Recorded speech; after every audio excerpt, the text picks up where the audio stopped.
Whenever you're ready. I gotta go back to Zoom and record. I'm good, right, that's what it's doing. Sorry.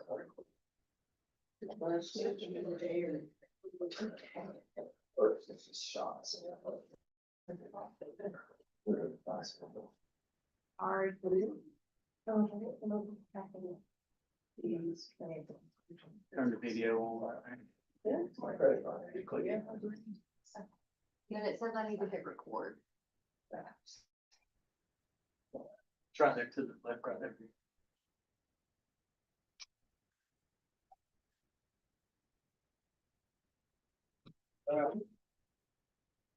We'll call the July 14, 2026 City Council meeting to order. Pastor Dent's gonna lead us in prayer, followed by the pledge of allegiance. Lord, love you, Lord, bless you, thank you.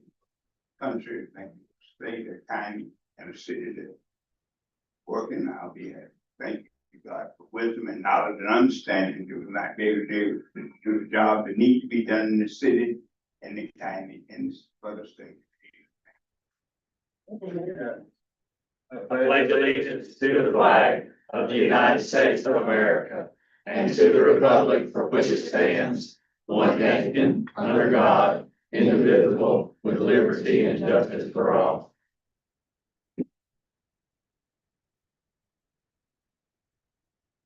Thank y'all for being here tonight. Yes, I take roll call. Councilmember Grimes, Here. Councilmember Hanson. Here. Councilmember Woodfall, Vice Mayor Landry. Here. Mayor Kitchen. Here. Item number 3, approval of items on the consent agenda. Approval read by title only, resolution 2026-24, resolution 2026-25, ordinance 1060, and ordinance 1061. Do I have a motion? Motion. Second. Councilmember Grimes, Yes. Councilmember Hanson. Yes. Vice Mayor Landry. Yes. Mayor Kitchen. Yes. Item number 4, receiving requests from the general public. Is there anyone here who wants to speak on anything that is not on the agenda? Yeah, please come forward. Hello, Dave. my name is Ernestine Mitchell, 1218 North Parkview Street, Perry, Florida, 32348. I am here tonight as Vice President of the Taylor County Leadership Council, as well as a lifelong resident and taxpayer of Perry. It saddens me to deeply have to stand before this council again under these circumstances. My frustration with our current administration runs incredibly deep, and it is time for accountability. While I attend these meetings regularly to stay informed, the last time I stood at this podium on behalf of the Leadership Council was back in 2018. That when this council voted to approve a $5,000 donation for our demolition and renovation efforts. As many of you remember, getting those approved funds appropriated faced immense opposition. Immediately following the difficult chapter, the city council voted to completely cut all financial funding to all nonprofit organizations. However, I am not here today to open old wounds, but recent actions taken by our current city manager, John, at the June 30th school board meeting have forced me to break my silence. During that meeting, Mr. Hart chose to lobby the school board against putting a historical deed restriction on the old rock building, a structure that once proudly served our community as an elementary school. To support his argument, he instructed the board to pull up photos in which he provided, stating verbatim, "You don't have to go very far to see what happens when we save a building with sentiment rather than common sense. A permanent deed restriction on the rock building risks repeating this same mistake already made." At that exact moment, the images flashed on the screen. They were pictures of the unused portion of the Jerkins Community Center, the historic Jerkins School, an historical site that is listed in the Florida Black Heritage Trail Guide published by the Florida Department of State Division of Historical Resources. The Florida Network of African American History Museums, the Florida Division of Historical Resources Archives, and the National Trust for Historic Preservation. The only mistake made that day was by the city manager himself, who illegally trespassed onto our property to capture photos for a deceptive gotcha moment to fuel his own agenda. For a current city manager to stand before a public body, point at a privately owned functioning Black community center and claim its preservation was a mistake is a disgrace and overreach of his authority and a direct insult of the African American community. Let me correct the record. Jerkins High School was a sanctuary under Jim Crow. Today, as the Jerkins Community Center, it is a living, breathing bridge for our future. Jerkins was the very first location to host a Head Start program in the city of Perry, and right now it continues to serve as an active host and land site for that vital program. For years, it served as our local Boys and Girls Club. It historically hosted one of the largest spring carnivals in this city's history. Just 3 years ago, it was the proud home of the Jerkins Leadership Academy and housed an active community media center equipped with more than 11 Apple computers. Today, we are proud to serve as a hosting site for the Toys for Tots for the third consecutive year. And we recently installed a community garden known as the Jerkins Community Sankofa Garden. An achievement so impactful, an entire article was written about it in the local newspaper. When our community hurts, Jerkins is there to heal it. After the devastating closure to the local mill, we even came before this very council to assist a local food truck owner, offering them land opportunities on our site to help ease their financial constraints. Furthermore, before the devastating destruction of Hurricanes Idalia and Helene, the Leadership Council had completed more than $100,000 in renovations to this facility through private philanthropic donations and out of our own determination. It remains a lifeline that provides affordable rental space for grassroots nonprofits, birthdays, anniversaries, and most sacredly bereaved families, repasts, and continues to serve as Precinct 13 of the county's largest voting district. And it draws tourists and visitors to Perry, directly contributing to our city's financial stability. So my question is, how does a city manager paid by the taxpayers remain so utterly blind to what is actually happening in his own community? How do you look at a building and claim it is inoperable or unusable when the outside lights remain on 24 hours a day? To stand before a public board and assume this center is not in use is totally absurd. Mr. Hart stood before the school board and claimed he was speaking merely as a concerned citizen, but his actions screamed otherwise. It seems to me that he is actively working in cahoots with the school superintendent to fast track a sale, pave the way for private developers, and circumvent the legalities of historical preservation so the old rock building can be demolished. If his defense is that he is looking to provide low-income housing to the community, he is not aware that there is active construction for affordable homes already taking place right behind the Chevrolet dealership. Those affordable homes will serve our low-income and working residents, our teachers, our nurses, and our local professionals. Those homes are being constructed with a minimum of 4 bedrooms, 2-car garages, and a neighborhood clubhouse. We do not need to demolish our history under the guise of progress and real development is already happening. It should be the primary goal of a city manager to secure, maintain, and protect our city buildings and parks. Yet Mr. Hart has shown a glaring offensive pattern of selective oversight. If he wants to take pictures of neglect, he doesn't need to commit a felony and trespass on our property. He can look at the property the city actually owns. Let's look at the blatant disparities in how our parks are managed on our side of town. The city-owned Loftbridge Community Center, located in the heart of the African American community, is in a state of desperate despair. At one point, there was no active power on the entire left side of the building. It suffers from filthy restrooms and complete lack of basic cleaning supplies or toilet tissue.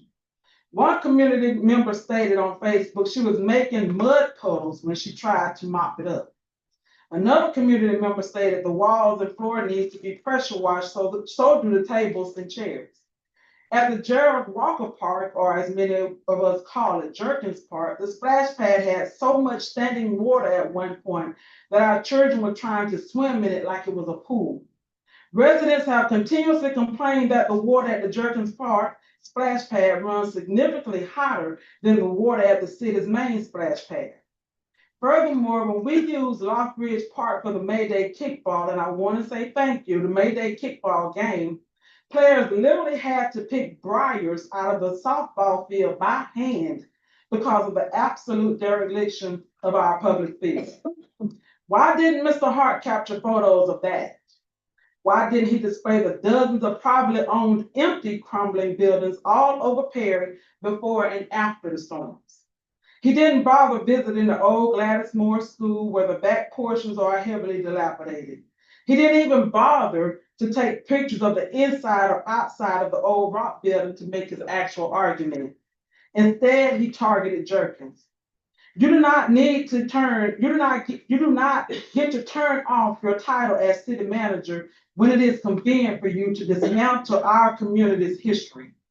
For a city manager to use a backdoor alliance with the school administration to clear land for developers while ignoring the infrastructure failures, the hot water, the standing water, and the filth and city properties he is paid to manage, forces us to question his true motives, his competence, and his ethics. I know I have consumed my time, but this information had to be laid before the city. Mr. Hart is not present tonight, but I could no longer wait to address these urgent concerns. I expect this council to hold him accountable. We want our city buildings repaired. We want our parks and splash pads equally and properly maintained. And I look forward to reading his written rationale as to why he felt the need to desecrate the legacy of Jerkins to score points for private developers. I must say that my heart was very broken that someone could walk onto private property to try and prove a point that had nothing to do with the school board or any other parts of this community. The last time I came here, we were given $5,000. The board did not want to give us the $5,000. We had never come before the city and asked for anything. Thank you for the money that you did appropriate at that time, because we did demolish the portion of that was in the classroom, some walls that need to come down. We were able to put in new flooring and put in, like I stated, 11 Apple computers, and it was a functioning media center until Hurricane Helene came and destroyed our roof.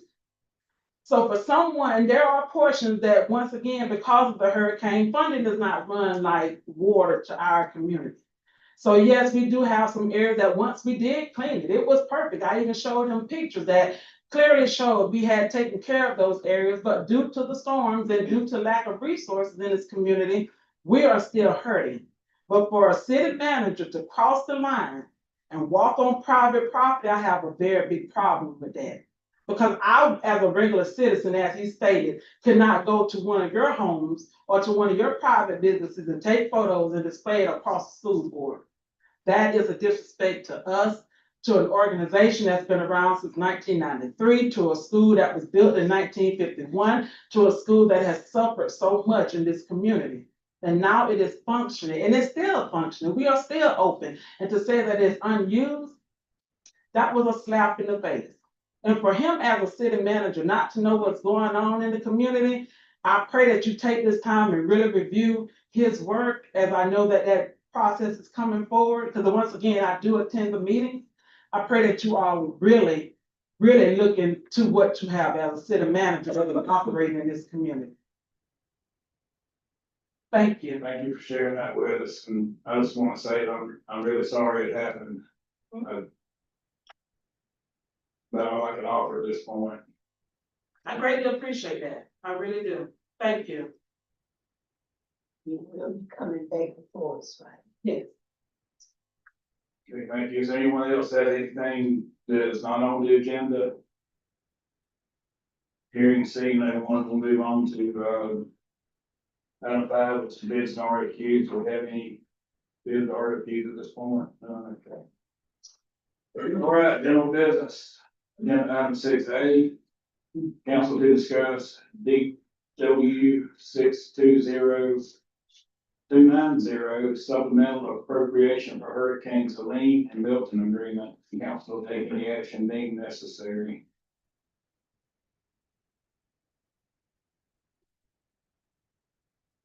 This is a lot of these are requirements to be able to get the money.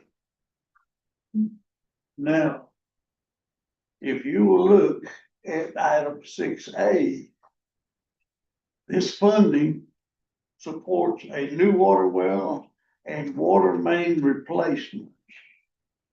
Now read the next sentence. Contingent upon funding availability. So we've been saying we got all this, except there's no money, but there is now. There is now. So this provides funding for $300,000 for the planning fees, and the amount is fully given. Even though it does note repayment obligation, when you look at the terms, it's 100% actually covered, and so there should not be, or not should not be, there will be no city obligation to provide $300,000. It is a part of the standard state revolving fund funding that we've had gotten in the past, but now, as you see with all these contracts, including Adura as the engineering partner, that you'll be reviewing tonight to decide whether to agree to move forward. There are hastened and greater because now we're dealing with a lot more money and a lot more opportunities. So this particular one, the first one, DW 620290, the supplemental appropriation for hurricanes. Madam Attorney, I don't know how you got cranked up, but Well, I guess you gestured towards no. me. I apologize. Well, I don't apologize for giving the truth, but I thought you gestured towards me. But, do we ever got no cash coming? Yes, sir. We know we do. Yes. Yes. That's what, we got, an engineer back there that knows all about this. Would you like to speak on that, please, sir? One of the photos. So, thank you, Mayor, and thank you, council members. So, this is actually the, hurricane funding that was allotted to you. So there's in 2 phases. One will be planning, where we actually gonna tell them where we're gonna get the plans and everything else. And then once they approve that, they release the rest of the funds to do the construction. It's a reimbursement rate. So as you spend the money, you send them the bill and they pay. So it's $34 million in total. 300 is for the planning. 34 million for water. Yes, 34 million for water. So this can be used for many multitude of the projects. So we'll be starting those.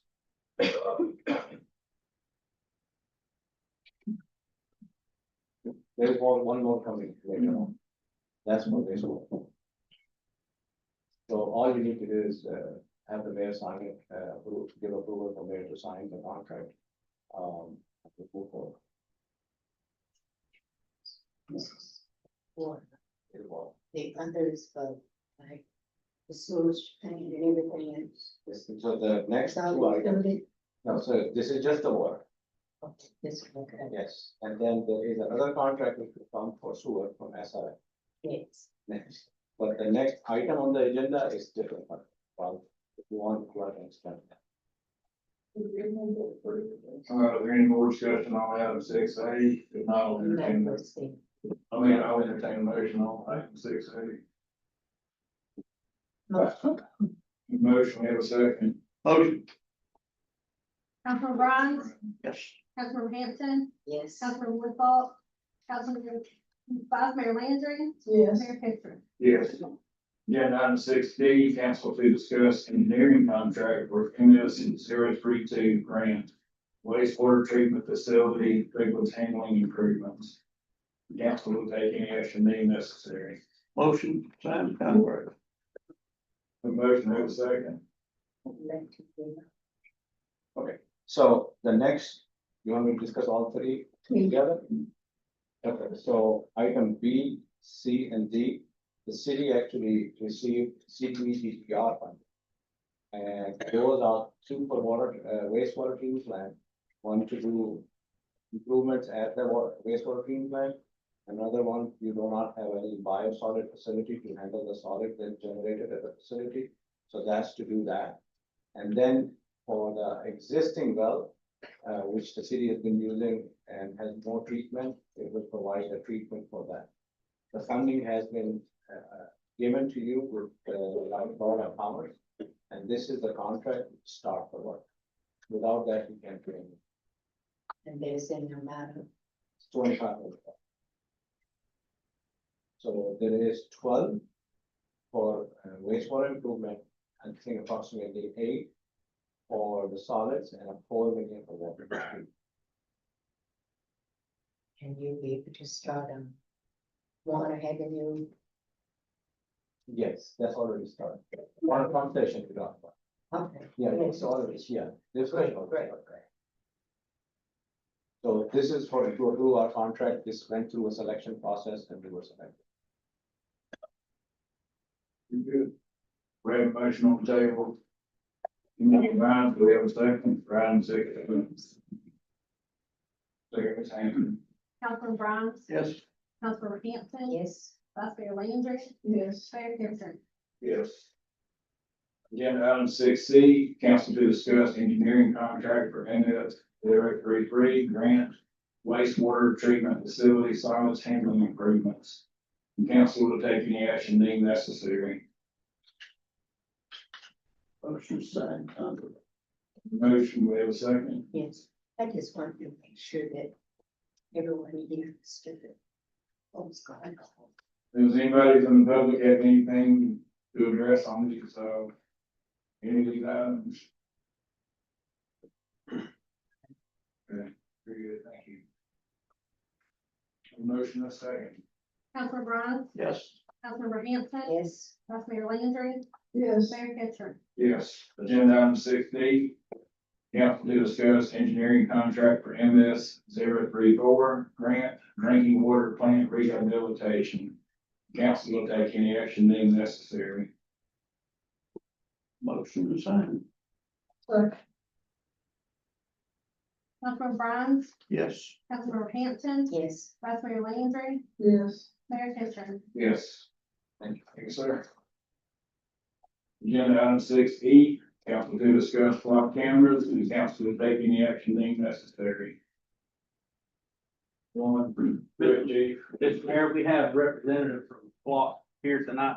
This is Jalen Johnson. He has a presentation. Okay, very good. Good evening, council, mayor, staff. As chief said, my name is Jalen Johnson. I'm a public affairs manager, at Flock Safety. I have a quick, probably 10 slides for you all to kind of answer a lot of questions about who we are, what we do, and what we do not do. And then I'll open it up at the end. So Flock Safety, we are an American public safety technology company founded in 2017 in the city of Atlanta, Georgia. And we were founded by our CEO, who was a Georgia Tech engineer graduate, who had an uptick of crime that occurred in his neighborhood. Can we go back? Okay, had an uptick of crime that occurred in his neighborhood. They decided that they wanted to come together and create a license plate reader that would help police with objective evidence to solve crimes more effectively. So today we have over 12,000 customers. We operate in 49 out of 50 states. Alaska is the only holdout right now. We are proudly helping law enforcement solve over 2,800 crimes a day using our technology. We have 1,500 businesses that are currently protected by Flock as well. So what we believe is that we are a collaborative policing technology. We don't do the work that police officers proudly do each and every day. We are a tool that is a force multiplier for law enforcement agencies all across the country. Now, what I like to start by saying is the one thing we all can agree on is that everyone deserves to feel safe. And that's what we pride ourselves on at Flock each and every day. This slide right here is just an example of what a real-time alert would look like. So we understand that those amber alerts, we have missing children, or those silver alerts, we have missing older adults. These are critical moments where every seconds. And this is what an officer would see on their interface. Of course, these things are multi-factor authenticated, so it's not like anybody can have access to it. These officers are trained, and they have their devices and they can get those real-time alerts to where they can effectively use that evidence to help bring missing children back home. Excuse me. Yes, Is sir. some of that information where you see it on the screen, if you're on the interstate and they'll flash up a silver alert or amber alert or whatever. And they list the car and the license plate derived from the Flock information.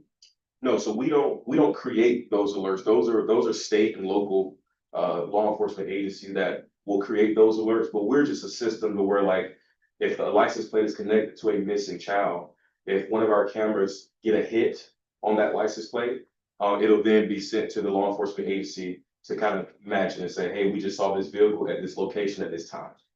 So we don't generate the alerts. We don't create Amber Alerts. Those are separate hot lists, separate law enforcement databases.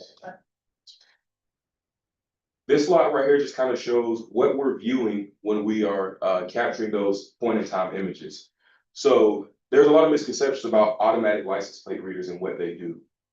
An automatic license plate reader is simply taking a point in time image of the back of a vehicle and a public government document from a public roadway. So this is as simple as something that any of us can go outside and do with our iPhone. Any of us can go and stand in the middle of the road and take pictures of the back of cars with our phones. Our cameras are not taking pictures of people. We're not taking pictures of faces. We don't do facial recognition. We don't even know who's driving the car. We're simply taking the picture of the back of a vehicle and a license plate, which will help provide that objective evidence, that point in time moment, to where law enforcement can use that tool to be more effective at solving crime. Because old school policing was you get a little, be on the lookout, right? You send out officers and you look for every vehicle that fits that description. Well, that's the old way of doing it. Now we can be more precise, we can be more effective, and we can hone in a lot quicker to bring more missing children home, to solve more violent crimes, and to assist the police departments in that regard. And so it's only collecting the vehicle's make, the body type, color, there's any identifiable feature like a roof rack or a bike rack or anything like that that can help literally pinpoint the vehicle that law enforcement is looking for. Are you taking pictures of every vehicle that goes by, or just once you get hit some? So that's a good question. Take a picture of every license plate from that public roadway. However, the data is only retained for 30 days. So we believe at Flock that 30 days is a healthy number for those images to be stored in the cloud. And if the vehicle's never on this, if the vehicle's never a vehicle of interest, or it's not connected to a crime or a missing child or a missing older adult, the vehicle would never be alerted and notified to law enforcement. You would just carry on with your day-to-day like you do on any other public roadway. But if that vehicle is connected to a murder or a missing child, it's going to be flagged, and law enforcement is going to know what direction that vehicle is headed in. That's how it works. This is just a fancy slide to say that the cameras work at night. We understand that crime doesn't sleep, and so neither do our cameras. Thanks. This is probably my favorite slide, because, you know, being a mature and a responsible private company that assists law enforcement with public safety technology, it's important for people to understand that we literally build our products with privacy in mind.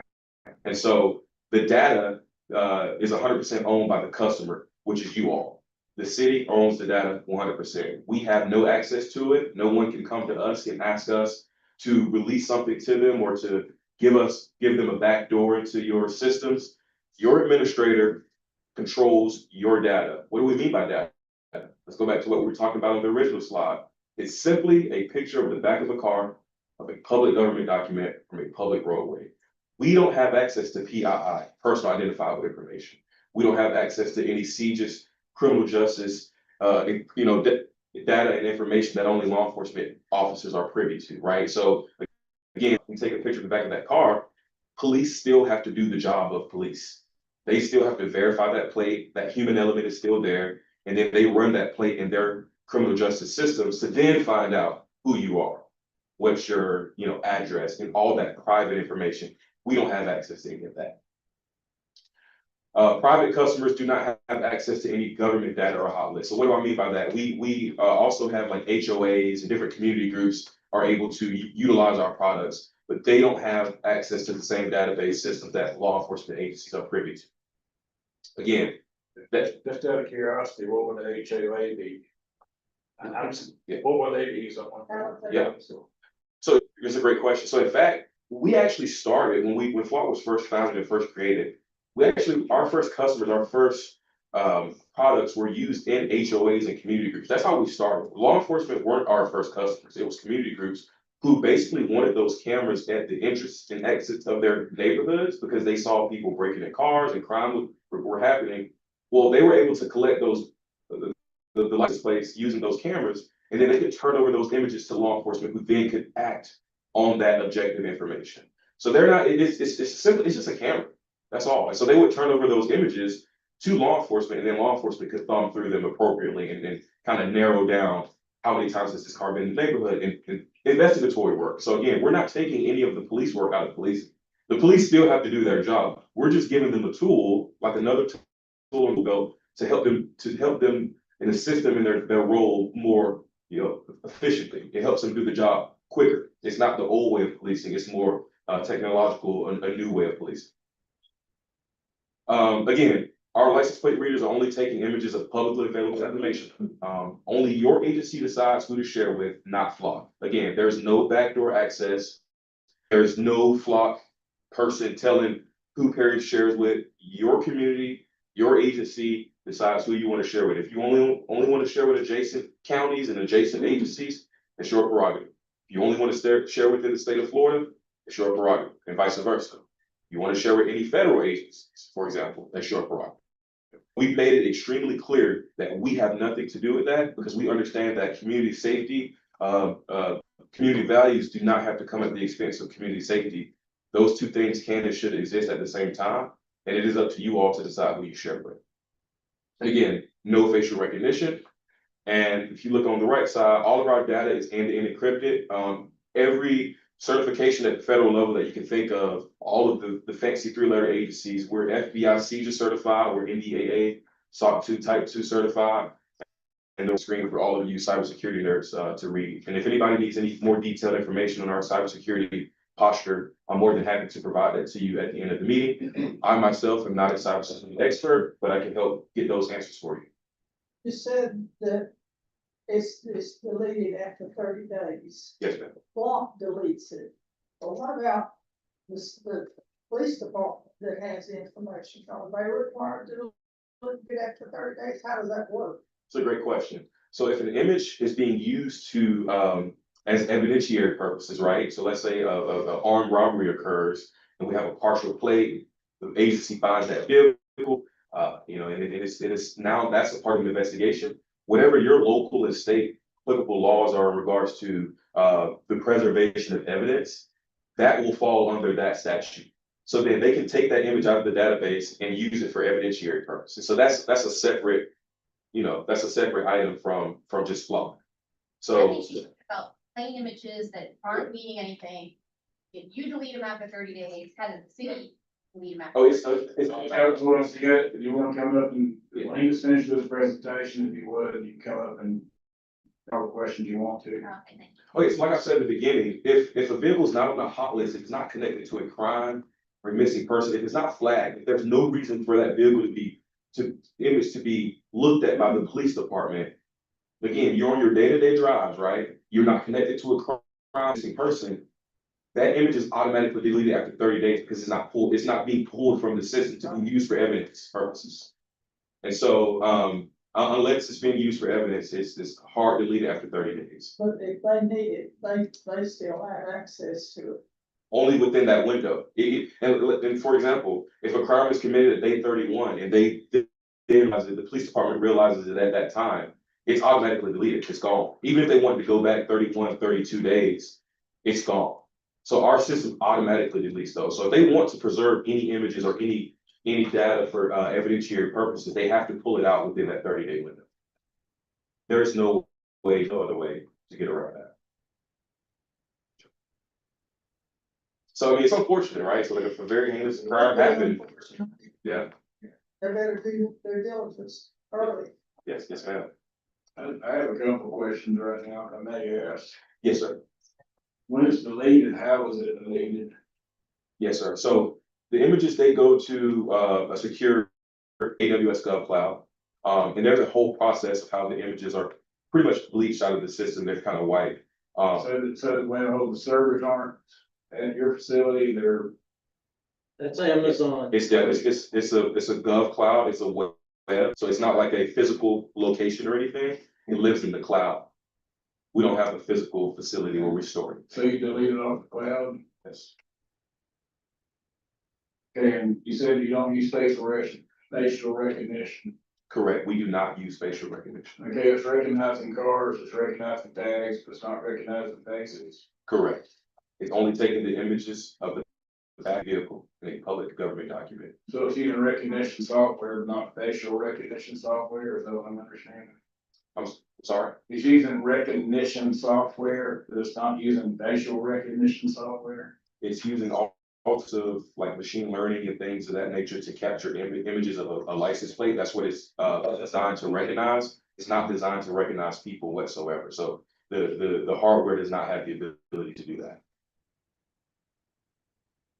So even if a person was in the image of it, the camera is taking those snapshots, it's gonna get the best quality of that plate. It's not designed to take pictures of people at all.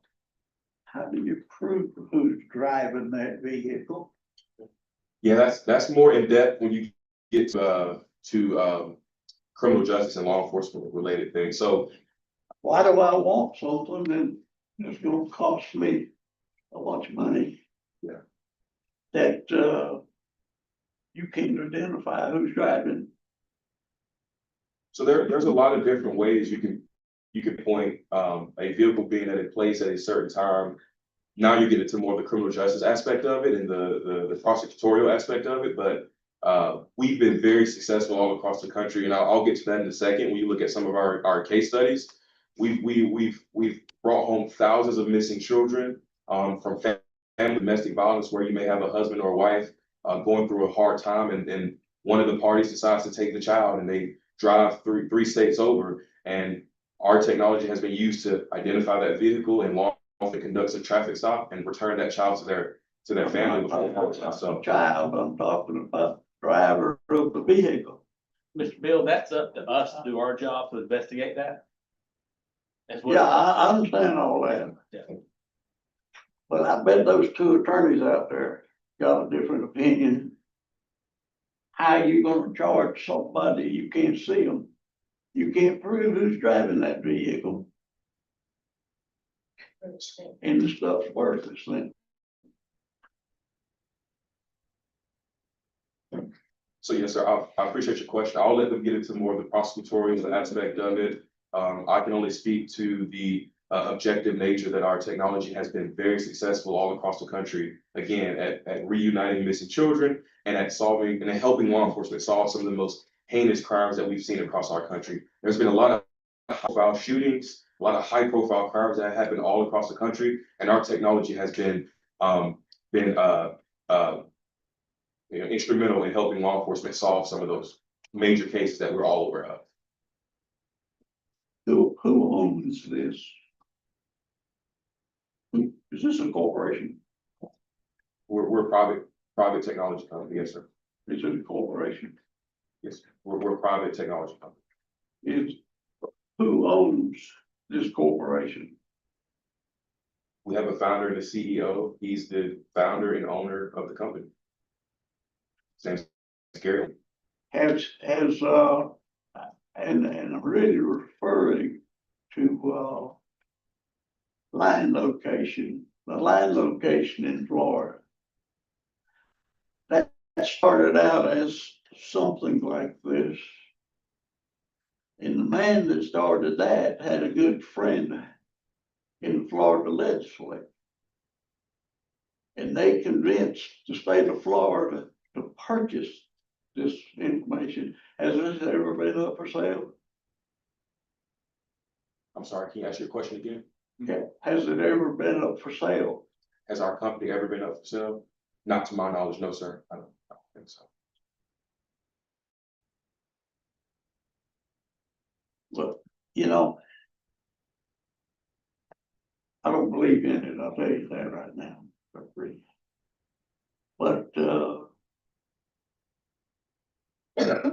there's a good chance. They're gonna put this up to the state to sell it.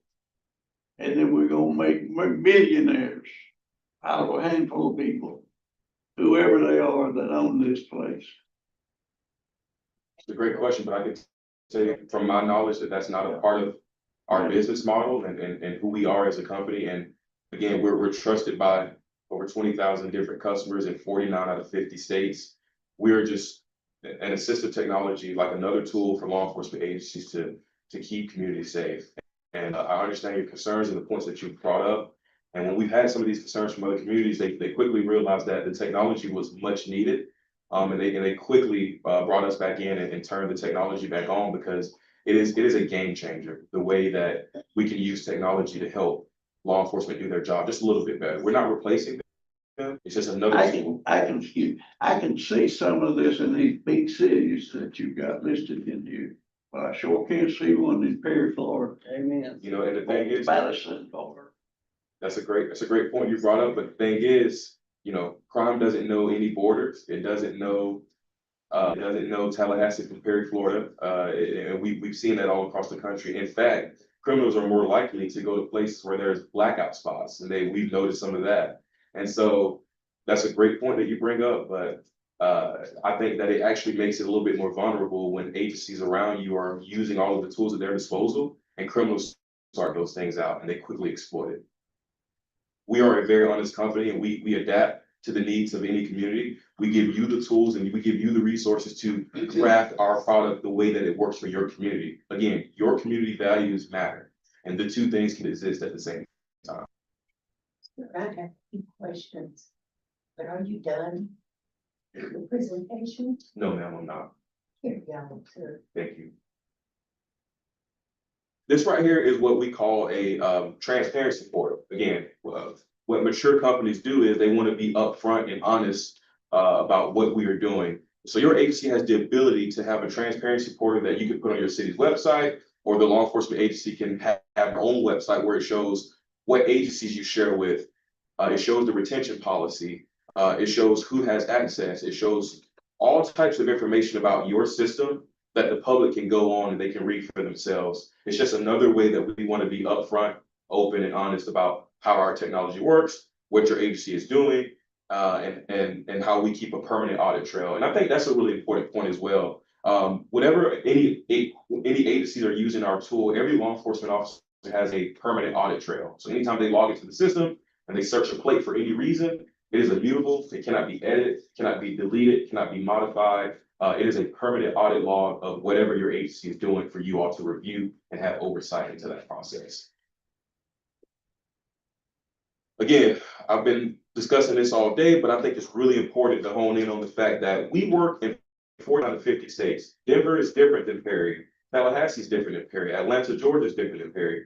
But community safety does not have to come at the expense of community values. Those things can and should exist at the same time. With our permanent audit logs, we also have search filters to where you can't just go into the system and search things for no reason, or you will be caught. That's the way the system is designed. We have federal limitations. We don't have willy-nilly access for the federal government to come in and access your data. Only you decide who you share your data with. So if you don't want to share with the federal government whatsoever, that's your prerogative. That may be so today. But you may trust the federal government more than me. All right. We'll go next. Okay, we'll go quick myth versus facts. A common myth is that license plate readers can track people and show police everywhere they go. The fact of the matter is license plate readers are taking a point-in-time image of the rear vehicle on public roadways. They do not continuously track vehicles.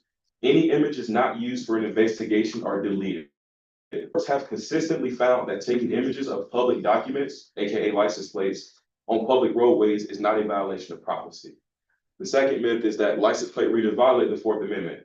Well, appellate and federal district courts in at least 14 states, including the 9th and 11th circuits, have upheld that using license plate readers as objective evidence does not require a warrant. Because again, it's something that any of us can go out, stand in the middle of the road and do with our iPhone. The courts have been uniform that we aren't violating any civil rights, any Fourth Amendment, in taking those point in time images. Next, please. I've kind of already talked about that. We'll go to the next one. I already talked about that. We'll go to the next one. We'll go to the next one. Next. These are just a few recent court challenges. I know we got some attorneys in the room, so for the people who enjoy reading legal language, again, this is just reiterating that courts all across the country have been uniform that license plate readers don't require a warrant. Next, please. This is one of my favorite slides because this is our first missing child that we returned home. This was a case study out of Chamblee, Georgia. There was an Amber Alert that was issued at 12:30. A search was conducted in all of our suite of flock products throughout the Chamblee, Georgia area. The vehicle was located about an hour and a half later at 2:30. The police still did their job. They did the work that they love and do every day, and they made a felony stop at 5 p.m. And that baby was returned home to her mother at 6 p.m. Again, this is when every second matters, and our platform is crucial at being an objective tool that law enforcement, who are some responsible, hardworking people. I'm a former cop myself, and I can attest that this technology is a game changer in helping reunite missing children to their families. We have thousands of these same stories that I can talk about at a later date. We'll go over some specific Florida examples real quick. So we work with over 160 different law enforcement agencies here in Florida. I'm sure y'all are very familiar with Coral Springs, Sarasota, Clay County, Indian River County, and many, many more. This is a suspect in an attempted abduction was identified with our license plate readers. This was a 13-year-old victim. Next. This was a homicide suspect arrested in Palm Bay, Florida.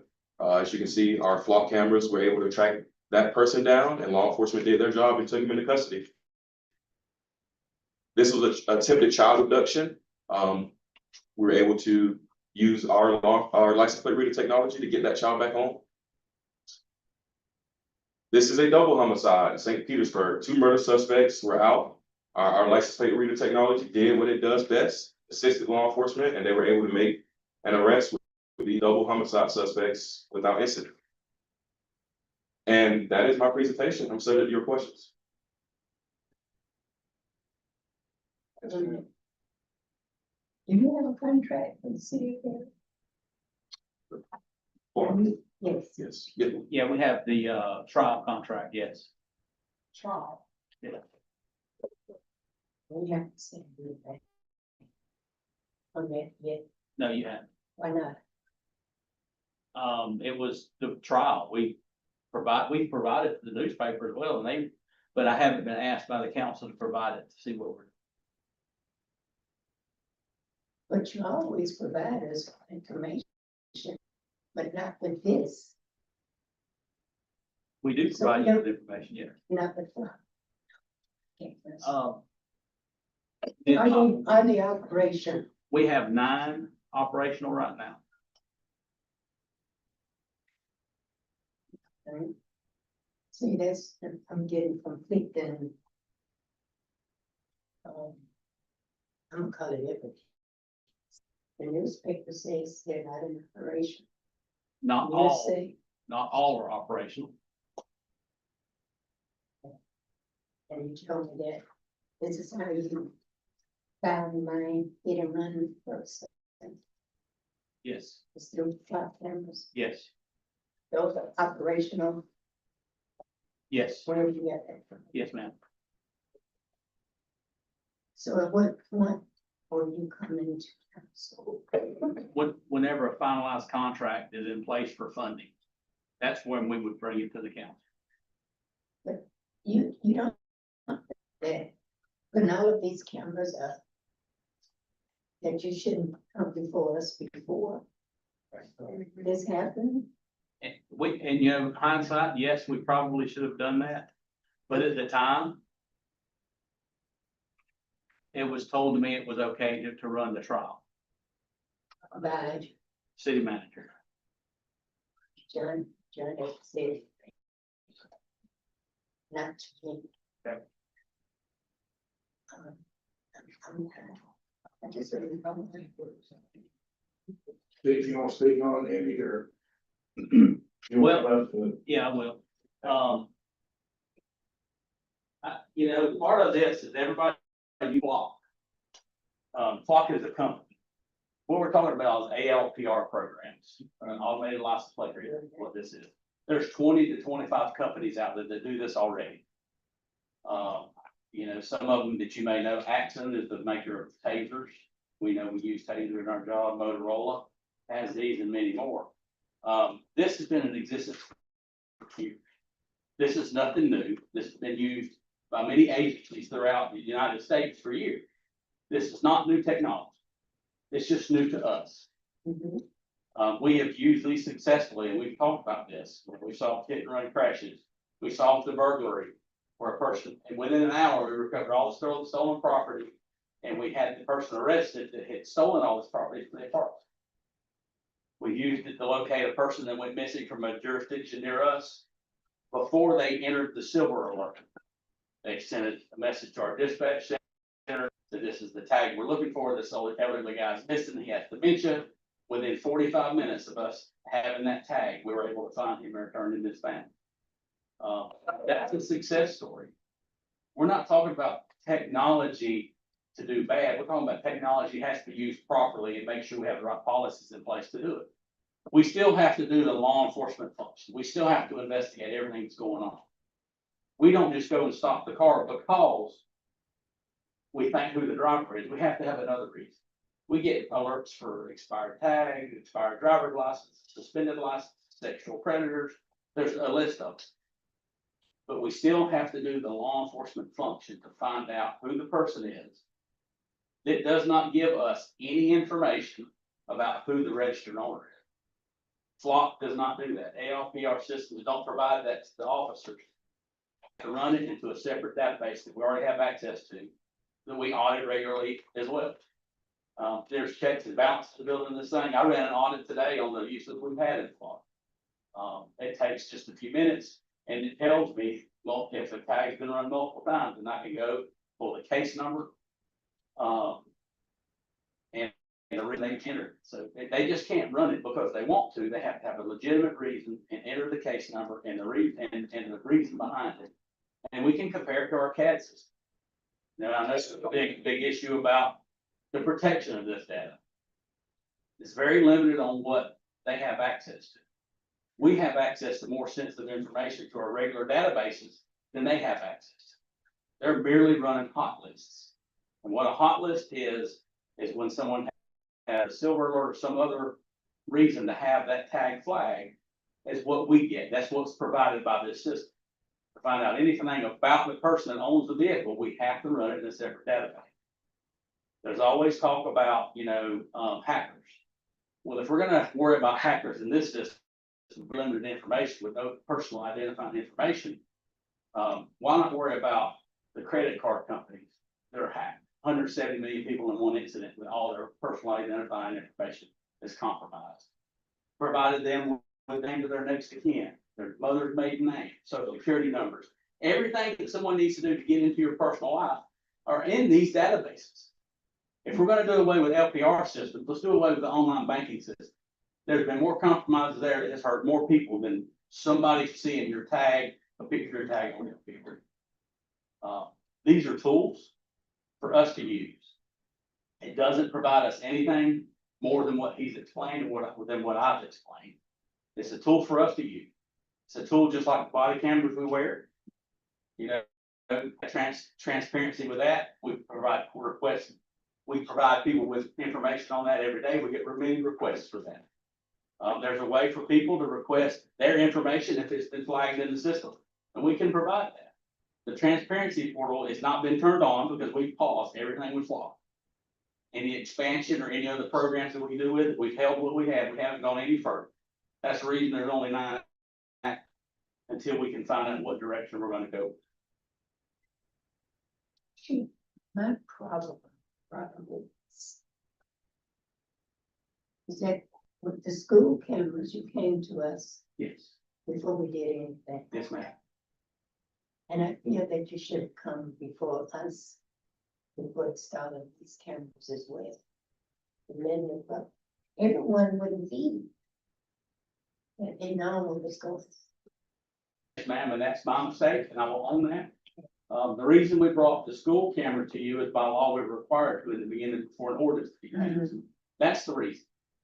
You don't Honestly, have to have anything. we know that. There's Florida statutes in place now that govern the use of LPR in Florida. And we're following those guidelines. We have a policy in place internally on how we handle, the LPR information. And, it defines that we can discipline officers for misuse, including arrest. But if it would cost the taxpayers $61,000 yearly, you don't think that should come before? Yes, ma'am, but we have not approved the budget for this. So there's nothing saying we're keeping these cameras unless we get an approved budget. And that's for the number of cameras we have anticipated for this trial of 61,000. We can reduce that number and make the cost less. That's totally up to what we think, and that's part of the trial, is what cameras work best for us in locations they're placed, be most effective, so we're not spending money we don't need.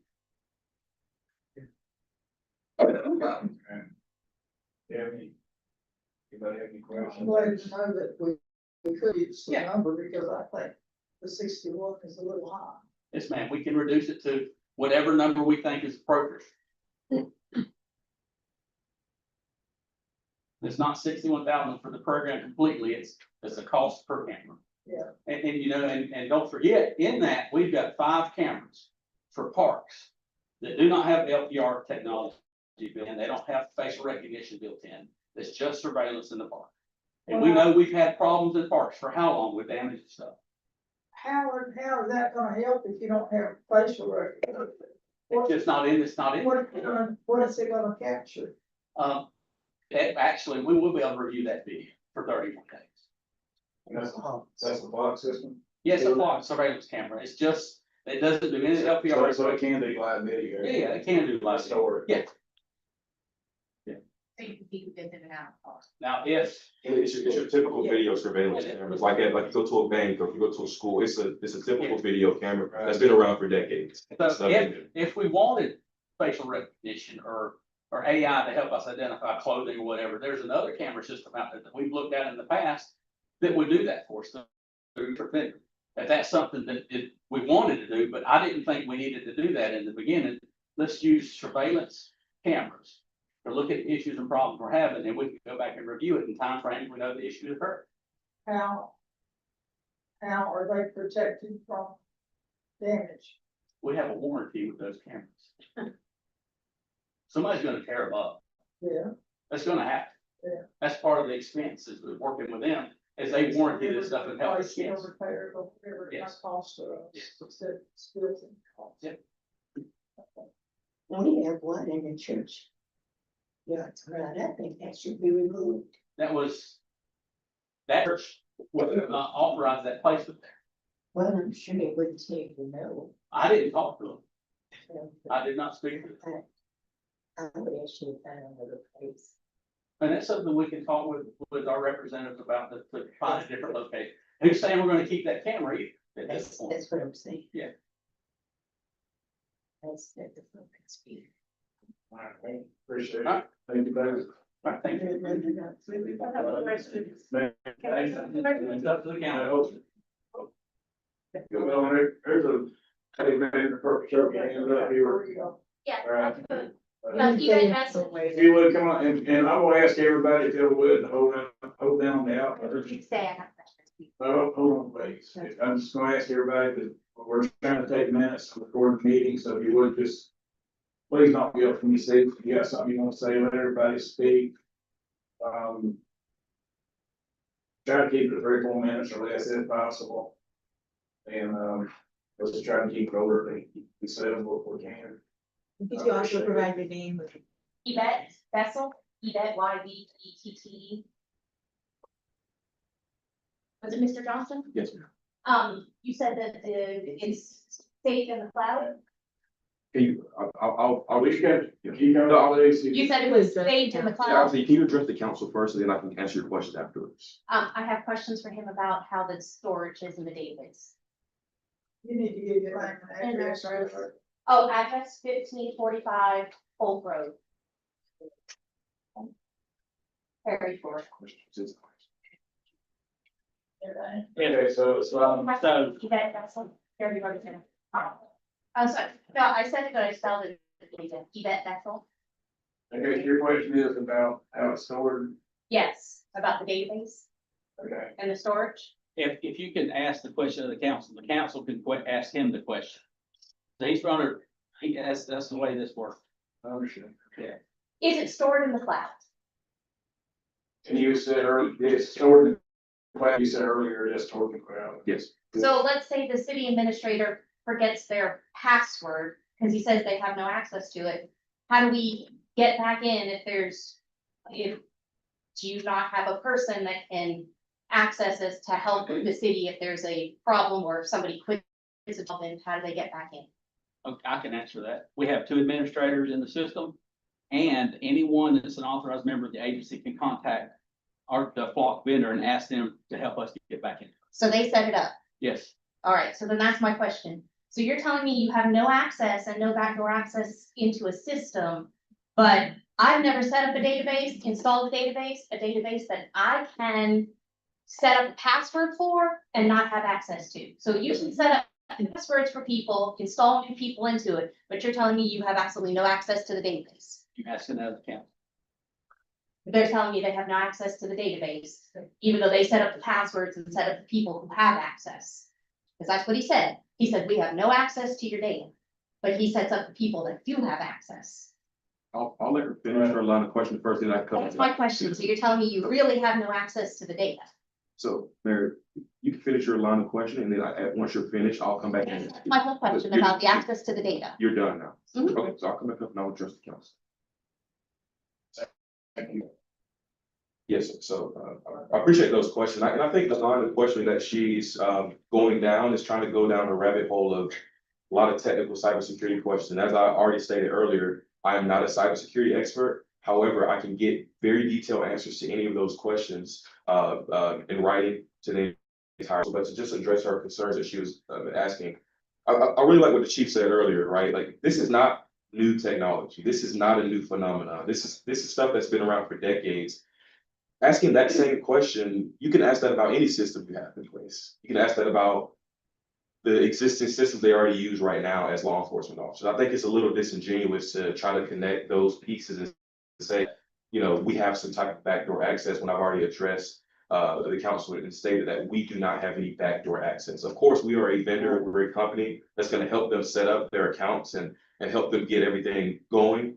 But the administrator essentially is the one who has control over that process. Okay, I think the question is, if something. Let's just say the 2 administrators walk off. They walk away, something happens to them. I don't know anything. And there's no administrator left to get into the system, then how does anybody get into the system? I think is what the question is, if I'm not mistaken.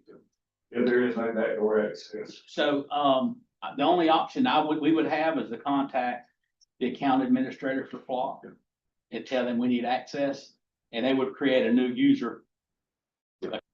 So you wouldn't actually have. So our customer It'd number, be like resetting your own password if you lost your password type thing. So there's one person that works, Is that one? What is it? basically, yes. Okay. but there's one person that they work with. So this person, you would still be able to get in contact with them. It's all documented. We have a Salesforce database where, like, if the administration were to happen, right, you can then contact that account holder who has been working with him, and you won't get access to his existing stuff. There's a way to create a new account and to reset the system. Okay, thank you. Dana? Good afternoon, members of the council. My name is Latina Deming. I live at 615 North Jefferson Street here in Perry. First, I would like to thank you for placing this issue on tonight's agenda. And I'd like to thank the representative from Flock for being here to answer questions as well. Since I last spoke to you, the previous two meetings, the concerns that I've raised have only become more relevant and urgent, in my opinion. This conversation has never been about whether law enforcement should have the tools they need to investigate crime. It has always been about ensuring that those tools do not come at the expense of the constitutional rights and privacy of the people they are intended to protect. Our constitutional rights are most vulnerable when we accept small intrusions because they appear convenient or well-intentioned. History has shown that the erosion of liberty rarely happens all at once. It happens one decision at a time. The ability to continuously record and catalog movements of law-abiding citizens is a direct violation of those rights, in my opinion, and it should concern all of us. These concerns are not hypothetical and they are not mine alone. Just within the last few weeks, multiple law enforcement officers in Georgia were fired and are facing consequences and charges after allegedly misusing Flock's database to conduct unauthorized searches. That case and cases like it raise an important question. If misuse occurred there, how can we be sure as residents that it will not happen here as well? The risks also extend beyond intentional misuse. Across the country, there have been documented cases in which innocent people are stopped, detained, or treated as criminal suspects after automated license plate reader systems generate false alerts or incorrectly identify their vehicles. Technology can be a valuable investigative tool. I think we should use it to some extent, but it is not error-free. When it fails or when it is misused, like we are seeing, the consequences are felt by innocent people. At the same time, we are seeing a national movement away from these cameras. Across the country, many more cities and counties have canceled or rejected their contracts with Flock over these same concerns. This is no longer an isolated debate, and communities all across America are reaching the same conclusion that surveillance technologies like these require far greater scrutiny than they were originally given. I would also ask the council to consider how this program came to Perry in the first place. By all appearances, this agreement was entered into and the cameras were installed without the knowledge, discussion, and approval of this governing body. Regardless of anyone's opinion on the license plate readers or Flock, this should concern every member of this council. You were elected to provide oversight on behalf of the people of Perry. Decisions involving citywide surveillance should not bypass elected representatives of this community, nor should they occur without meaningful public awareness and input. If that process was circumvented, correcting it is reason enough to reconsider this agreement. I respectfully ask each of you to weigh these things that I've said very heavily. That's the end of my planned comments, but I do just want to say that this is in no way a critique on my part of the police department. I have a great respect for law enforcement. I did work at FDLE for nearly a decade. When I left that agency, I was the lead editor of the curriculum development section in the Bureau of Training. I know that these officers have the training that they need to do their job. I would rather see this $60,000 go into their paychecks rather than on a technology such as this. That's all I ask. Okay. Thank you. Thank you. Santana, were your questions answered? Do you have any? I can note one concern I had. I was discouraged to hear that this data, I did not hear the word encrypted mentioned. I heard that it was stored in the cloud. Usually technology companies like this have their own servers that they can keep tabs on. That was very discouraging of me to hear. I did also hear that it's just taking one photo and it's not a violation of constitutional rights. Respectfully, I disagree, because when you create a web of these cameras, one camera is taking one picture, but the camera down the road is taking another picture, and that can be pieced together to track where a person goes, whether they are suspect or not. So that is my only concern, that they may be misused. The data, from what I've heard, is not terribly secure. Cloud, as the chief mentioned, cloud systems are, hacked very often, and they are compromised very often. And I would have rather heard him say that they have their own servers in their own, offices. That's all. Did you have a question though? Or? Nope, that was all. Okay. Thank you. So there's a lot of false claims in that statement. So I did mention end-to-end encryption several times. The data is end-to-end encrypted in a government cloud that is FBI CJIS certified. You can't, I mean, the chief speaks to that as well. I mean, these are some of the highest standards from the federal government. This stuff is not just living out there willy-nilly. And again, and I love the point that she brought up about vulnerabilities, right? Like, if I were to get up here and tell you that we are immune to any missteps or immune to any type of vulnerabilities, I would want y'all to run as far away as possible. Like, why would I get up here and even make a statement close to that to say that we're perfect and no missteps will ever happen? I hope nobody tells you that. But what responsible technology companies do is they adapt to those circumstances. To the Chief's point earlier, banks, I mean, you name it, are all the time vulnerabilities are happening. But what responsible companies do, we've hired a world-class chief information systems officer. He's nearly doubled his team. We take privacy and cybersecurity at the utmost respect each and every day. We're constantly funding that team and helping him make sure he has the resources and tools that he needs to make sure that we're monitoring our progress and monitoring any bad actors that could occur. And to the point about the misuse cases, let's be very clear. I mean, there are thousands, hundreds of thousands of active users on Flock systems across 49 states each and every day. But you hear about 3 or 4 or even 5 police officers who were caught misusing the system. In fact, in a place that I'm very familiar with in Georgia, but that goes to show you that the system worked as designed. They were caught because we have proactive auditing. So when you have an officer who wants to be a bad actor, again, nobody's perfect, no system's perfect, no human being's perfect, but it's supposed to be all those things. But we put things in place to where when nefarious behavior happens, you're caught. So those examples are how our system is working as designed. Period.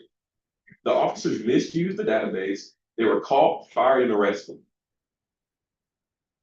We can't promise anybody that there's going to be a perfect everything. It's going to be a perfect private company. It's going to be perfect. No, but we're going to work with our community to make sure that you own your data. We're going to work with your community to make sure that your filters are the way you want it to be designed. We're going to work with your community to make sure cameras are in place to where you want them to be in place. I want y'all to understand that this is not some type of separate conversation.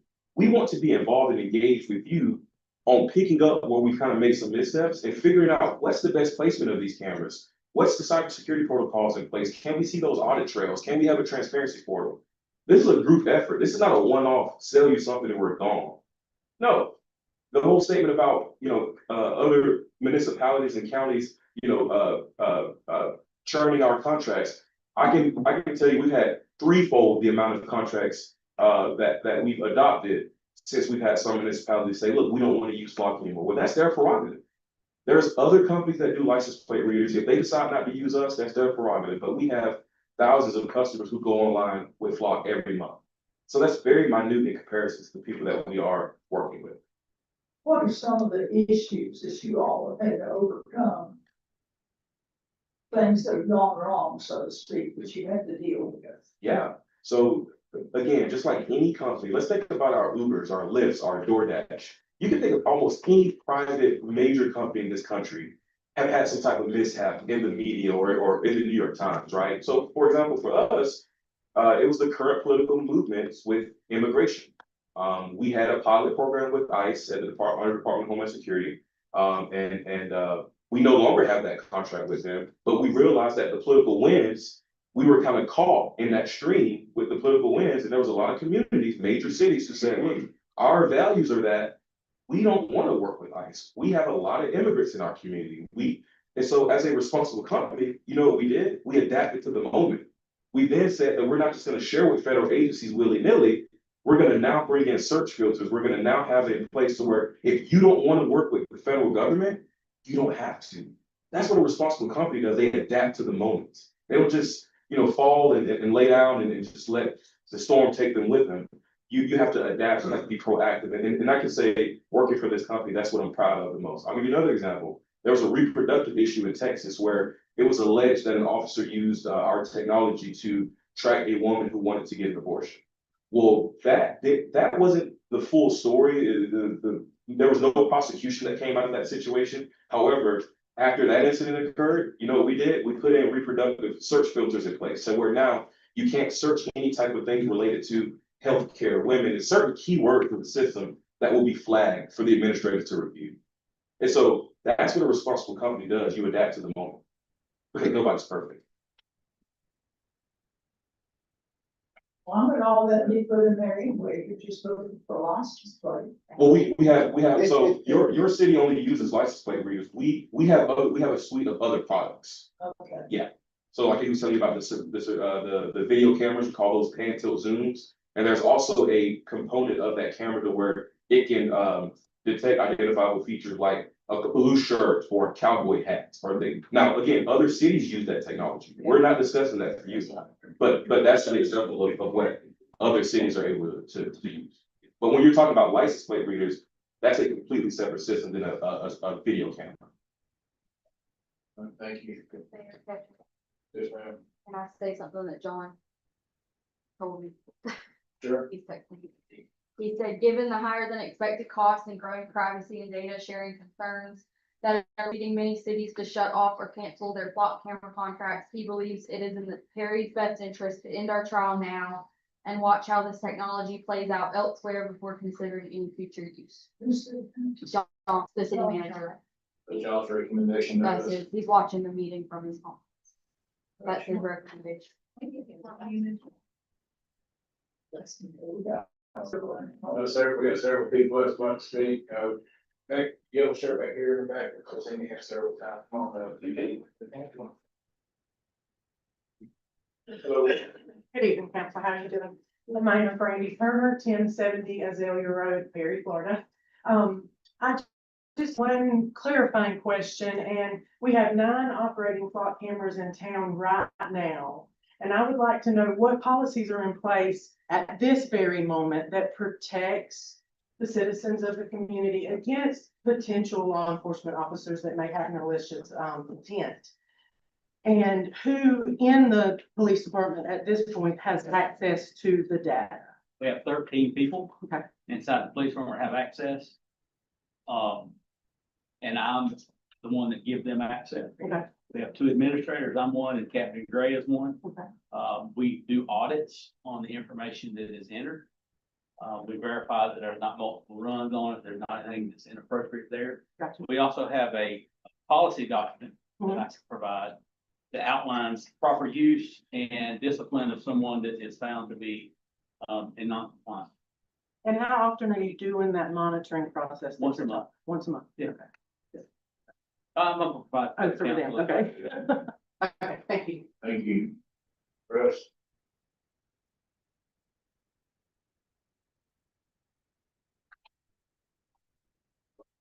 Thank you for letting me speak tonight. I'm Russ Knight, born and raised here in Perry, Florida, Taylor County. I have just a few questions to the What's gentleman. your address? 3855 US 19 South. You, sir, you mentioned earlier that, Ask Address them. council. oh, I'm sorry. Yeah. You would, The gentleman, representative mentioned earlier that, the block cameras have additional capabilities, but are not currently employed here in Perry. He specifically mentioned they have the ability to recognize hats, colors of shirts. My question is, if it has that capability, what prevents it from recognizing faces? great question. I can answer that. You cannot see in a vehicle from these cameras. You cannot. He was talking about the live video cameras for monitoring, that you can have that technology in them, but you cannot see a person inside these cars. Okay. You cannot. You're viewing it from the rear, the cameras, Okay. and so. Okay, that's good enough. Another question is a privacy concern, or I guess it's more of a state question. I don't really see the difference between mass surveillance of innocent, law-abiding citizens. I mean, then what's the difference between doing this, which it is surveillance? You know, it brings back, I don't know if any of you ever read or watched the movie 1984, but it, some scary parallels. But why not make everybody wear ankle monitors? I mean, We kind of are. well, but we're not. They don't have access to that. They don't have, the law enforcement doesn't have access to that data without a warrant. But preemptively, if we're concerned about potential crime, criminal activity, let's just all be assigned ankle monitor. Thank you. please.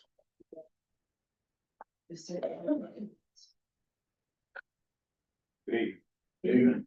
My name is Mark Stevenson, 15276 East Royal Oak Drive, Gary. I wanted to point out a couple of things that I noticed in his presentation because he contradicted himself a time or two. But one of the major contradictions was he said, well, it reads license plates. But then he also said it'll notice a roof rack. Okay, it's noticing license plates, it's noticing roof racks, it's noticing window stickers, bumper stickers, it's noticing any other dents, any other colored variations on your car, anything. And that's a problem, because it's not just looking at a license plate. We've had license plate readers for 30 years out on the interstates. Here in Florida, because I was out there, we had license plate readers for 30 years out on the interstates. And it wasn't through flogging. There was a case recently where a woman was arrested for a robbery that she didn't commit. She was taken 1,000 miles away because facial recognition from Florida said that it was her. And she sat for 3 weeks in a jail 1,000 miles from her home before being released after they discovered it wasn't her and just put out on the street to get home. Okay, that's flogging. That's not acceptable in any way, shape, or form. That's my thoughts. But like I said, you know, I've got nothing against the police, but you know, he mentions, well, a few officers. One officer put stuff in his block system to track a girl he met at a concert and stopped her on the street, did a traffic stop on her on the street. And they wouldn't, she complained to the police department. That's why he got caught. She filed a complaint because he stopped her. It wasn't that his superiors brought him aside and said, hey, you're not supposed to be doing this. She filed a complaint that he did that because she was freaked out, and as she should be. There's just somebody ran into a random show and then tracks her down by her plate number using multiple flock cameras to track her position so that he could come up to her and stop her. Not one. So there's a lot of contradictions and things that don't make sense. Just pointing that out. And, you know, we've got one down by us. I drove by it on my way up here. You know what I noticed when I was driving by it on the way up here? That I haven't noticed in the past 100 times I drove by it? The wires are cut. From the solar panel to the camera. They're just dangling there. But people are cutting them down all over the world, not just here. All over the world. Because they don't want to be tracked. They don't want the unwarranted surveillance. I mean, it's up to you guys, but you're paying that much to have people spying on your people, innocent people, in hopes you catch something else. And I can understand them saying, yeah, it helps us track a tag. Well, they're the tag readers, like I said, 30 regular tag readers, not ones that are this sophisticated and catch this much information. They do facial recognition. They take pictures of everything on your vehicle, from your tag frames to your dents to scrapes to paint markings, a crack in your windshield, everything. It's not just a tag that they're recording when you drive by us. And you said they record the back. Okay, one, when you're going that way, records the back. The one that's facing this way down the road is recording the front as you're coming up to it. They're not only recording the vehicles in the traffic lane that they're on, they record across the road too. There's a lot of things that come to mind. None of them are really good. I just wanted to point out those few. Thank you. Anyone else like to speak? Oh, I'm Stoney Anderson, 3730 Cloud Woods Road. I'm a computer engineer, so I'm the techie guy. I'm the guy that sets up the database and the server they're talking about. I've heard some things that I don't agree with, I don't think is right, but I'm not gonna get confrontational and get into all that. But what I would like to do I'd like for everyone to have the same information I have, but we don't have 40 hours to go over stuff. So, if I could get email addresses, I'll create a document with a bunch of links. You can just click on the link and watch a video. Some of these videos are federal attorneys talking about the Supreme Court, what they've said about clocks. There's a lot of lawsuits going on. Some of them are engineers on how they're easy to hack, all kinds of things. You can watch them at your leisure. You can learn, you can have the information, then you can make your own decisions. The only real thing I want to address is this. Okay, a real easy way to do it. Can you see that? There's like 7 dots. I don't know who can see it. There's 7 dots. But if you flip it around, that's 34 dots. So you see how the more dots you have, the better your picture. If you have enough of these cameras, then you get an image of somebody's life. You know, when they leave for work, you know, when they get home, you know, when they went to their kidney dialysis, you know, when they went to their AA meeting, everything. In the Supreme Court of 2018, Carpenter versus United States said that that much information should require a court order. And the Supreme Court just had another ruling about 5 days ago. They're leaning that same way. So they haven't ruled on this yet, but the way they're leaning, they're going to require a court order in the near future, I would think. There's a lot of lawsuits going on. And in Texas, where they was hunting for the girl for the abortion, the way I understand it, the guy entered in and she was a missing person. He didn't enter in any kind of medical reason that I know of.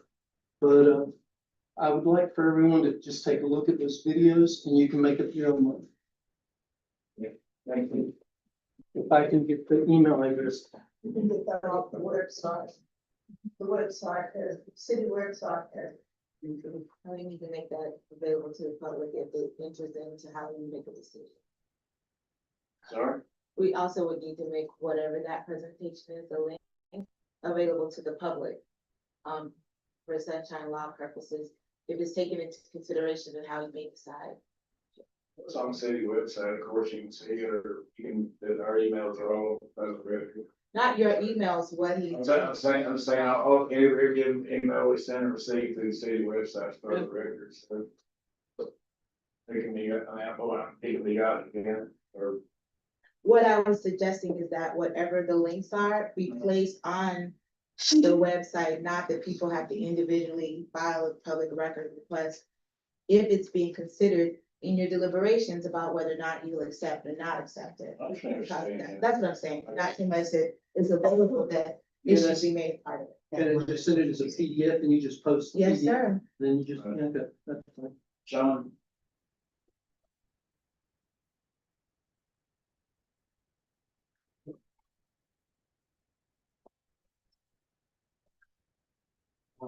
John O'Quinn, I lived in Perry from 2018 to 2022.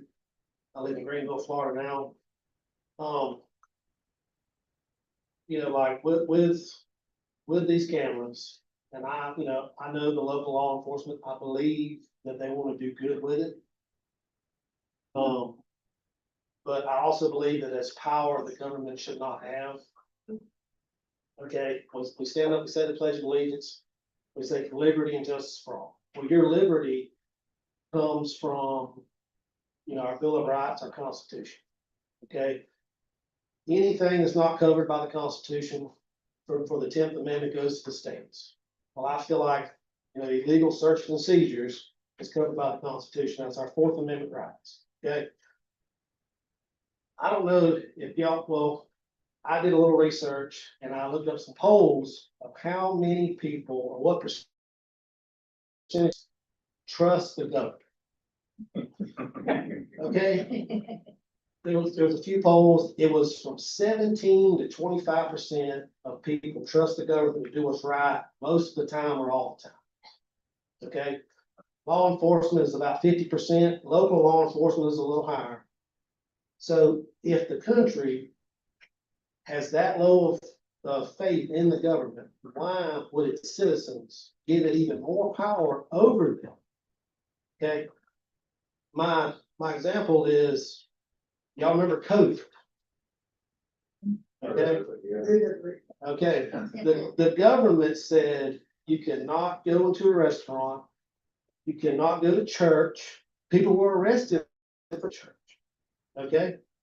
And I'm not gonna say flock, but automatic license plate readers were used for travel bans. They were used to arrest people, to cite people, during that time. Okay? It's a proven fact. I remember having to have a paper. I was essential worker. Okay? Because of my job. So that allowed me to move back and forth. Well, I also know a hairdresser, her job, it was not considered essential. Okay, so she couldn't run her business and she almost lost her house. Okay, that's power the government should not have. It just shouldn't have it. There have been abuses of flock style. I'm not gonna say flock because it's just a brand, okay? But, you know, and then they say, well, if you don't have anything to hide, why do you care? I close my blinds on my house. I got a code on my phone. Right? I expect a certain amount of privacy. Okay?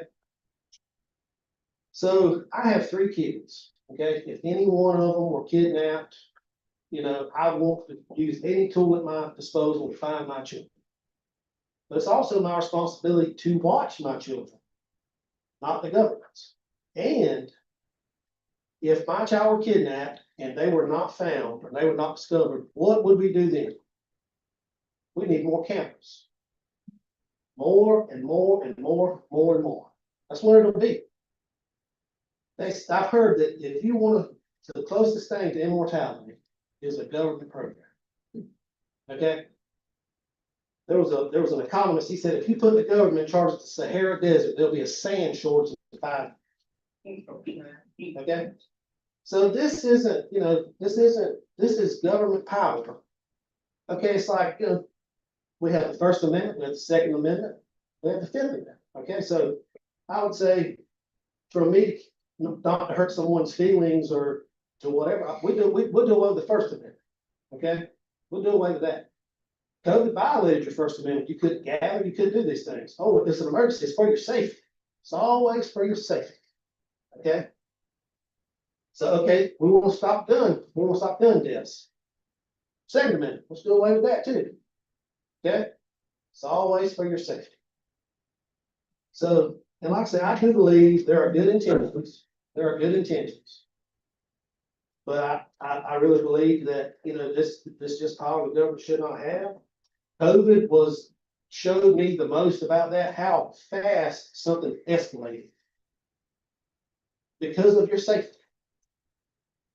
Okay? Right, that's what the government will tell you. Okay, you know, if you study history, that's what the Nazis told the Jews. Give us your guns.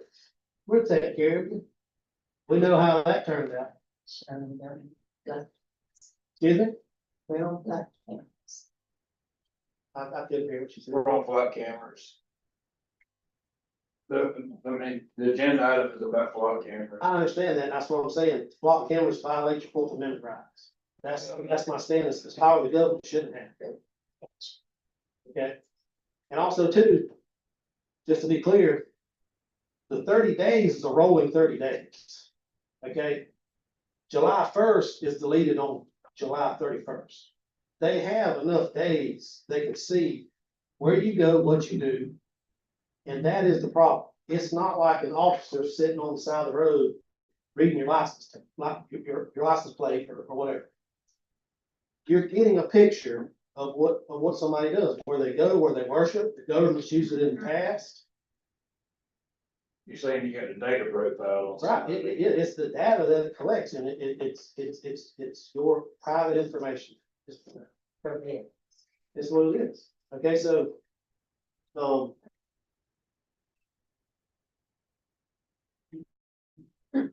yeah, but that's pretty much.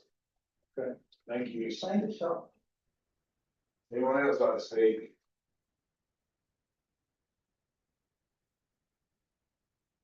Okay. Hearing and seeing no one. council. Mr. Mayor, one last thing I'd like to say. Yes, Jim. Technology should not be judged solely by what it could do if abused. It should be judged by what it's authorized to do, the safeguards that governs its use, and the oversight that it ensures. Public safety benefits it provides. Banning a properly governed tool because it could be misused is not the same as addressing the misuse and oversight. And we have policy in place to prevent it. You know, anything can be misused, anybody can misuse anything, Yes. as far as they go, that's the human factor and the mechanical factor of machines. Everything malfunctions. Whether intentional or not intentional. I realize that too. Oh, yeah. Yes, sir. Come on, come up here, please. I had a question about the placements of them. Because technically I'm in Perry. But I'm in Keene. Right, and they're down there. Is that Perry cities and are only 13 people having access to those? Or are all the sheriff's officers and everybody having access to those? Because being out in Keaton, that's county. But it's Perry. Does that mean that only the city police have access to this Perry cameras that are out here? Or do the sheriffs have access to the ones fighting and the city does? I don't know. So, I don't know. I can Because answer. I'm in Perry Not every camera that you see belongs to the in this city. trial. There's other agencies outside of the sheriff's office as well that have cameras in this county. Outside of the police and the sheriff's office. Yes, Some of them are state level. yes, Right? yes. Really? I don't know what state agency, but some of them are state. I don't know all the agencies. The one I do know, the Department of Corrections have them near their prisons. Yeah, there's none nearby. Yeah. But I do know that. The only reason I asked that is because I'm in Perry. My address is Perry. Yeah. But I'm in Keaton, which is county. Once it crosses the city, if you're inside the city limits of the city. That's where your 9 are. However, They're in or at the border of the county, of the city. Of the city. Yes. however, I don't think every single one inside the city of area is theirs. I don't think so. I can only tell you what we have. Right. I can't speak about everybody else. I'm just saying that you go on the federal highway. I was just curious, because I'm in Perry and that's there. Yeah, I don't know whose that is. And I have no idea. that's the one with the cables cut. I But don't know whose it is. I don't need to say outside the city of Perry wouldn't be anything to do with us. That was why And I'm I just thought saying, about it and I was like, what I'm saying too is inside the city of Perry, there could be something we don't have anything to do with. On a federal highway. Any We have, state, we have the people in there. They're on the federal- I think Beach Road's a State highways. They put it on federal County state road. highway. but the state says you can put them on a county road as well, as long as they follow the permitting process. That's totally up to the issuer of the permit. I'm just trying to figure out. But every single one of you see on the city of Perry's. Yeah. Under the trials, so. That's what I was trying to get to. Then tell us the county does. I'm not aware. Yeah, I'm looking into it. Probably. So what are we doing about this tonight? I should have just put it on. Well, that's whether we want to keep doing the trial or not keep the trial. I do remember. It's like if memory serves me correctly. He did speak to us about doing parks. Yes, I do remember, I don't remember everything that was said about it, but I do remember. All the damage and all the vandalism that was going on at the parks. He said there might be a solution to this when we're tracing cameras. yes. I do remember that and all the, It's been many years we've been talking. this thing. But if we're going to make a decision, I would probably wait on the full council. And also let the city manager have to say so. So you wanna make it, you want, so you wanna make a motion to, postpone the vote until, or table it to the next meeting until we have the city manager and the council here. Is everybody in agreement on that? All right, so we're gonna take, we're gonna, Yes, ma'am. we're gonna take a decision until the next meeting. The longer you have on the trial period. The trial, as soon as all the cameras are operational, the trial actually starts. But not all of them are operational, Okay, so we're not really in the trial period. not yet. But once it starts, it's 60 days. 60 days. You heard the city manager says, and he's against it, he thinks the trial should be. Yes, ma'am. You also said you wanted, you want to wait on full council. Right. Can't we wait 2 weeks? Yes, we can. Yes, something else you want to add, Santina? I was just gonna say that you do have a quorum. I would feel better if a decision was made tonight. I do understand and respect the need to have the fifth council member here, but I've been to the last 3 meetings on this topic, so. All right, y'all please, we're trying to settle something here. Mr. I heard you be aggressive. We don't have to. I'll say I'm gonna wait in 2 weeks. We're not gonna be, maybe you wanna make a motion at that effect? Or we table it till next? Okay, I motion that we take this. Concerning flood cameras, the next council Have a second? before making a decision. Have a second? Councilman Grimes? Yep. Councilmember Hampton? Yes. Vice Mayor Landry? Yeah. Mayor Kitchen? Yes. Okay, we're gonna take it up, we're gonna deal with it and wait 2 weeks. Can I ask a procedural question? Absolutely.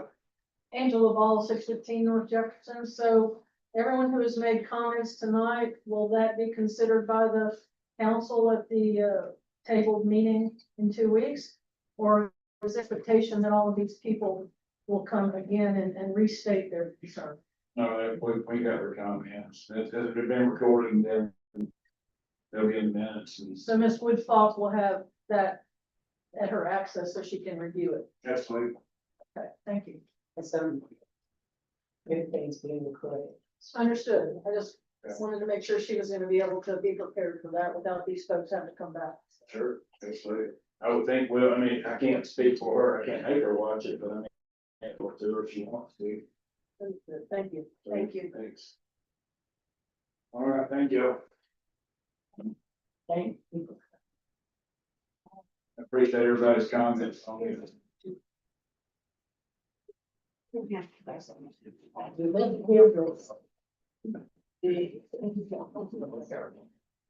Is that correct?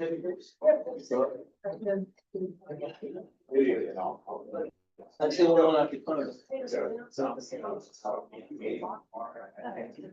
think what,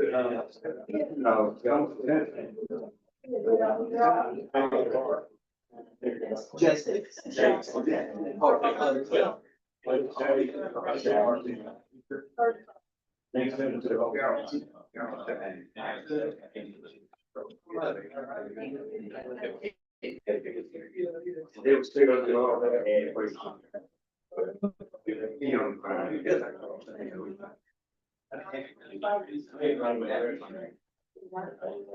I'm gonna go and, you're about a 3-minute recess.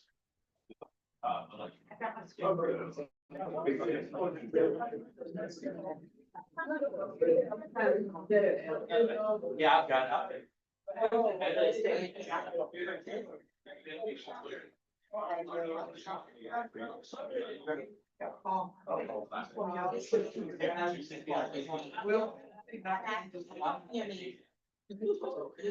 I named someone. From my voice to be found. Back in the well, that's when it was sort of. If I really went up there, I didn't know he was for this, so that's why I was like, okay. Not that it matters, they just want to make sure.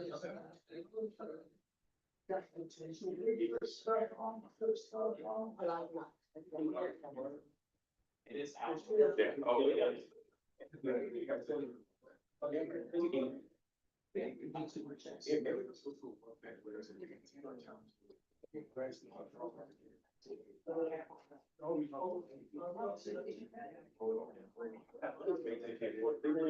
I did. They're looking.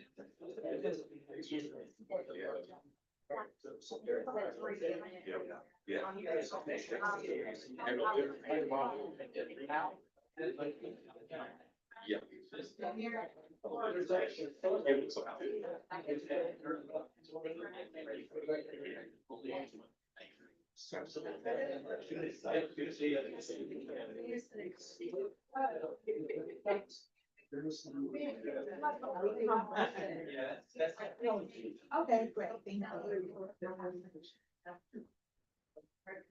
It was, I was growing up, my dad's serving, so all the things for days, like, they like gardening. All the time. And I probably just sit down and right there as a family, you know, sometimes on Saturday. Third day, also 25. We work out pretty close. I hope that turns out, because I've heard, you know, where, they play so loud. Yes, ma'am. I've heard. Yes, sir. Wife has any place here.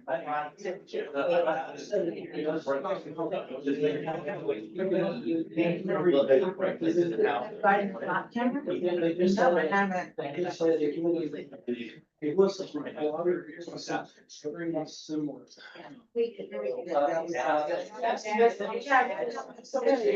Happy birthday.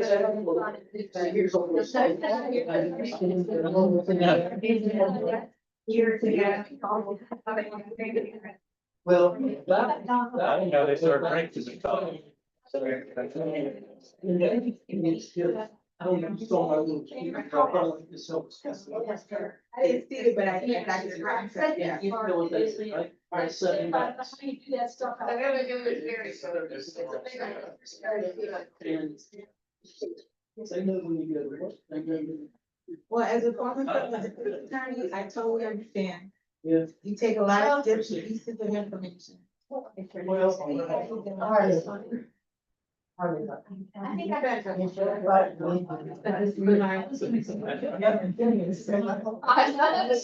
I've never. I don't know if you realize this, but you know, the US government has drone strikes on metadata. They don't even have the real data.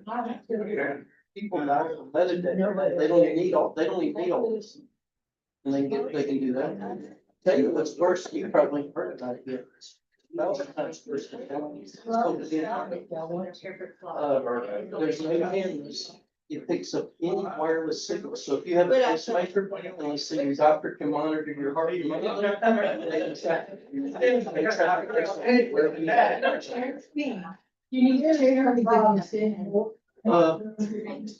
Walmart has a pilot program right now.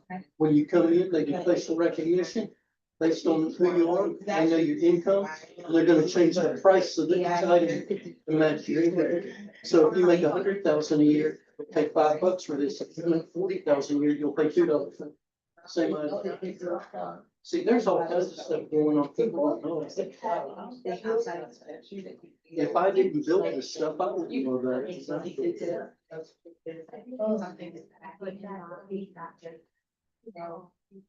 Deductive anything?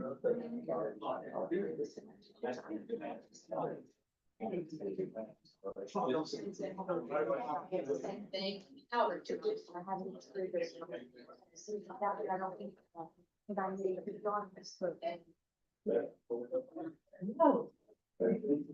What do you got people?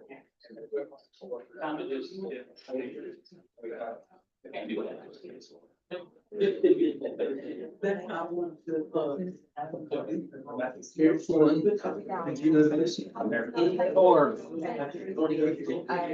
And track everything. If you hit the brakes too hard, you do an emergency lane change. You speed. So you. Let's see, you've had this 2018 car. They sell all the data to the insurance company. And your insurance rate. The insurance company. Or they can cost it.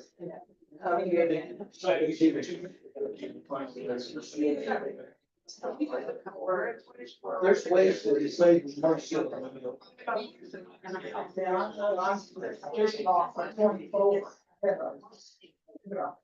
Even if you wanted to reverse it, make it black. What brand? Leaders. Where's the pedals? Or when the disabler's a key. You can't disable a key.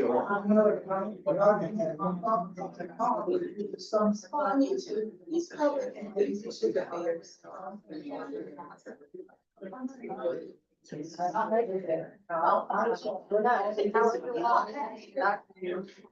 I mean, don't get me wrong, I'm a techie guy, but there's just certain things out there.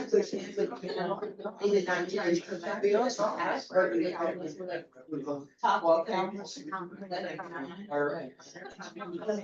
Yes, you might just see That's like a 13-year-old grandson. The hot rate. And sometimes it just totally, it's like, whoa, most people are here for this. But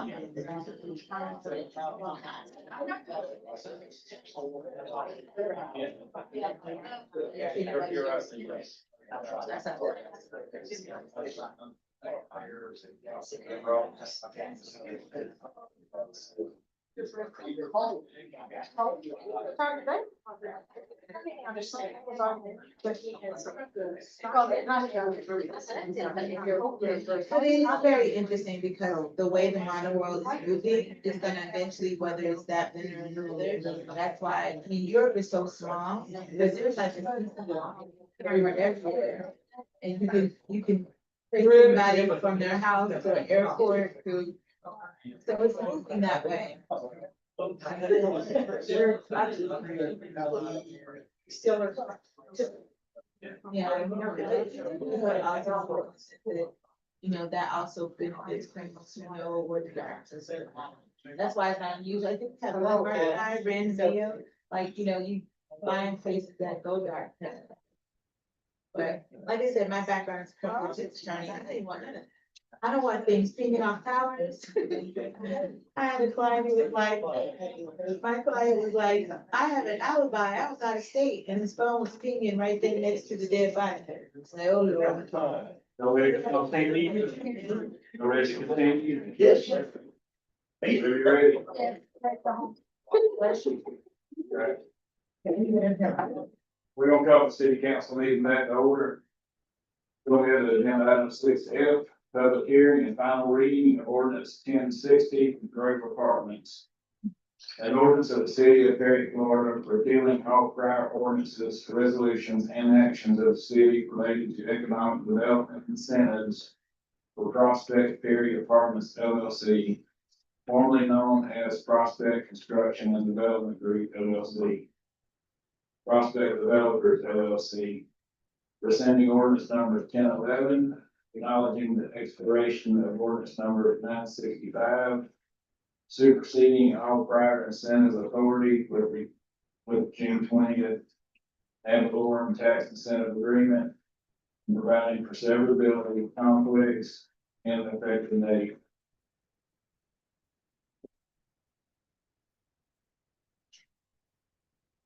Motion. Have a motion, do we have a second? Second for discussion. Go ahead. Where's the rest of it?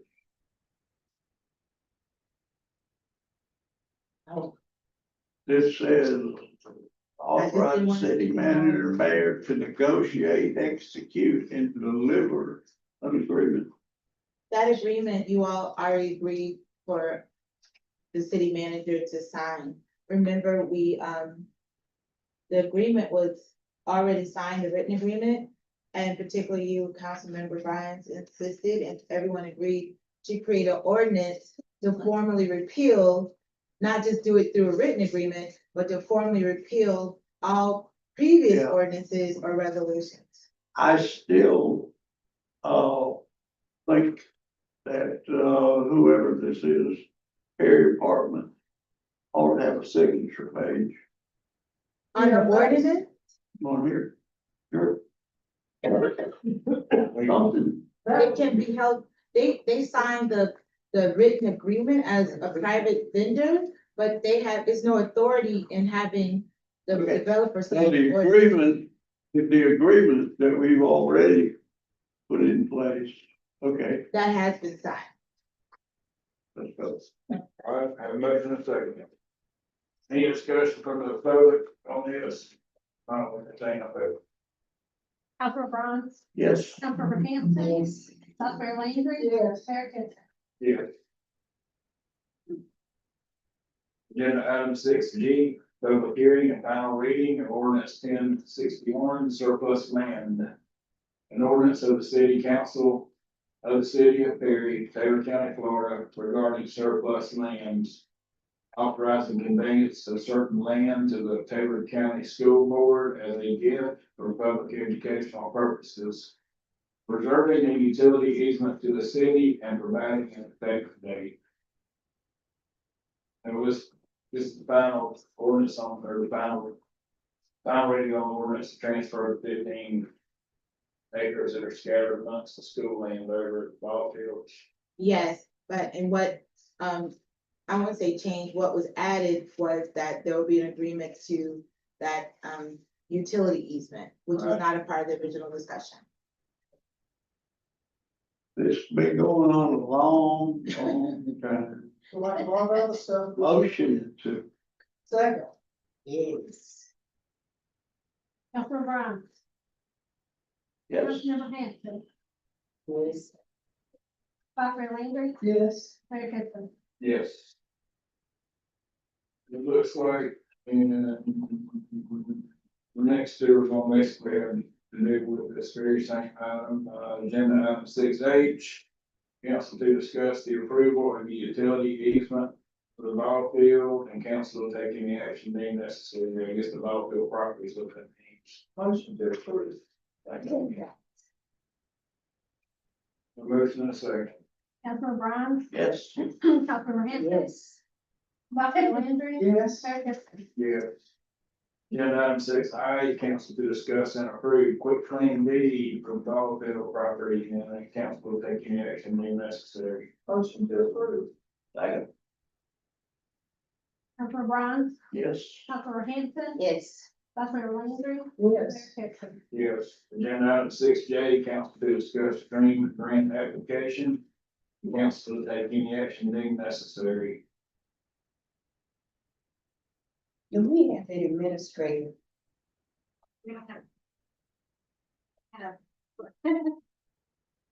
Are you meaning an administrator? She's, She's talking about the city to administrate. so John and I have been just using the criteria that the council approved, and we are the ones that are reviewing it. The reason that we are unsure on this and wanted to seek council direction was because they are a tax exempt property.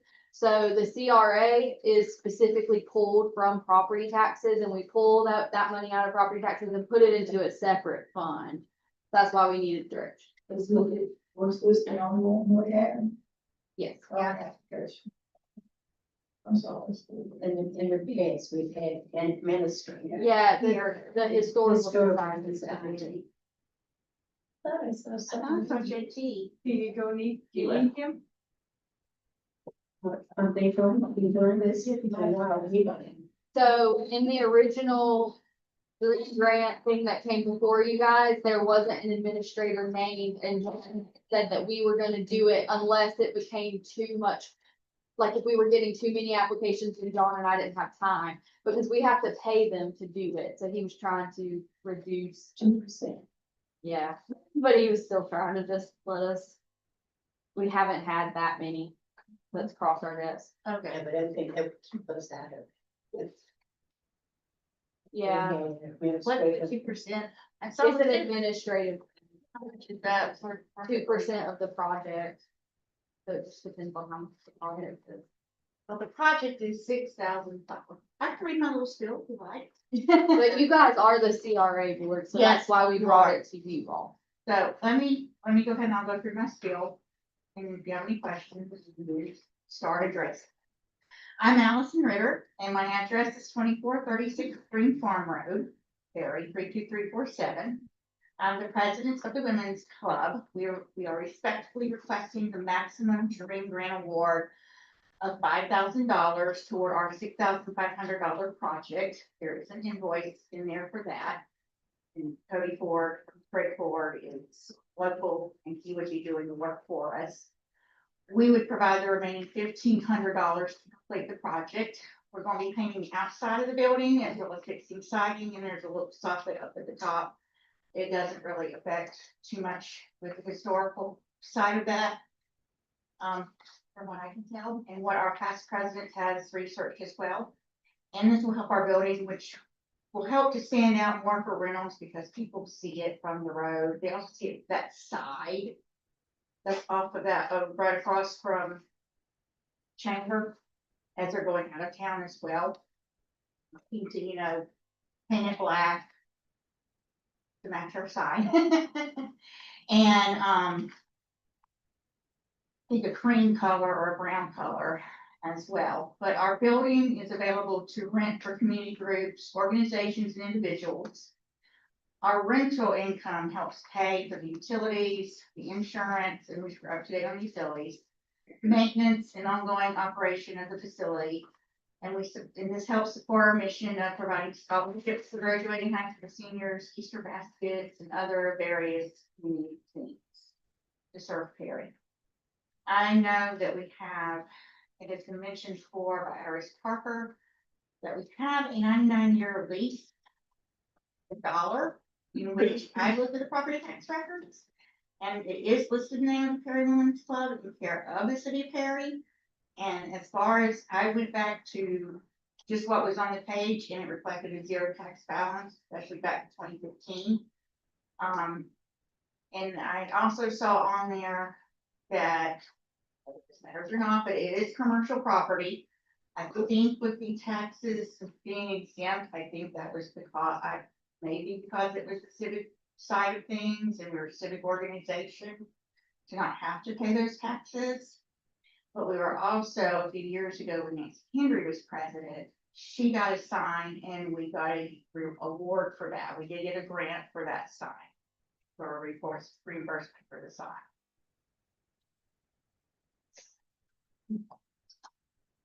Any questions? And yes, I know, we are also 501(c)(3), Mr. Hampton. And I know that's a concern for you as well. See, I knew, somebody was gonna bring it up, you know me.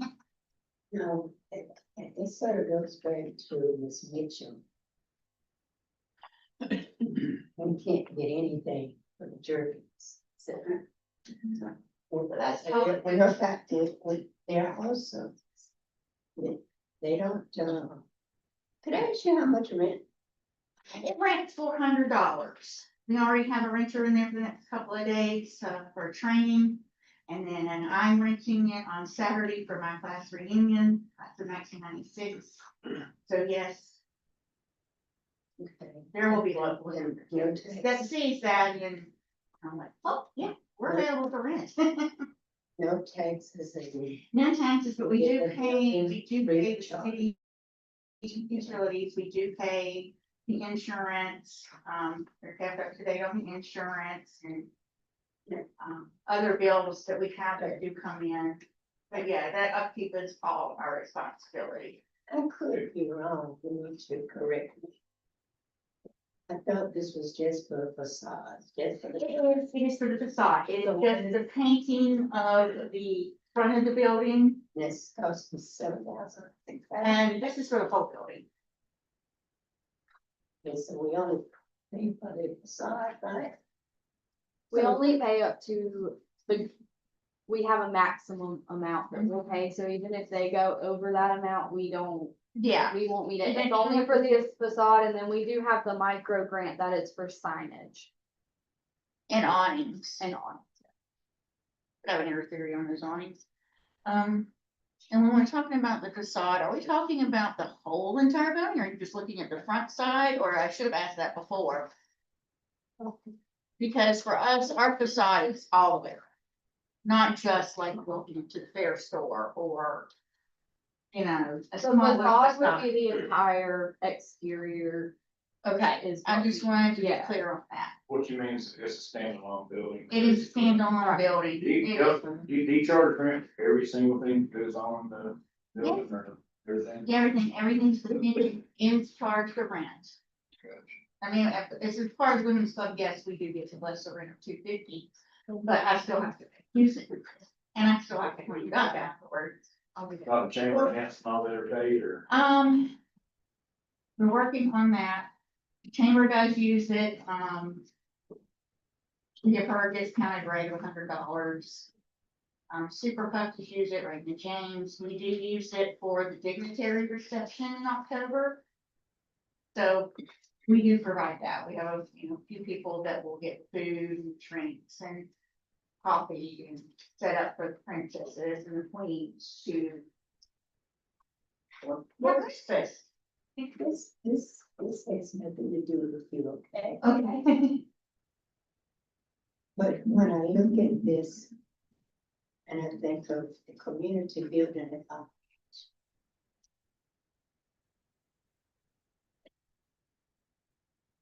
there's a crying shame.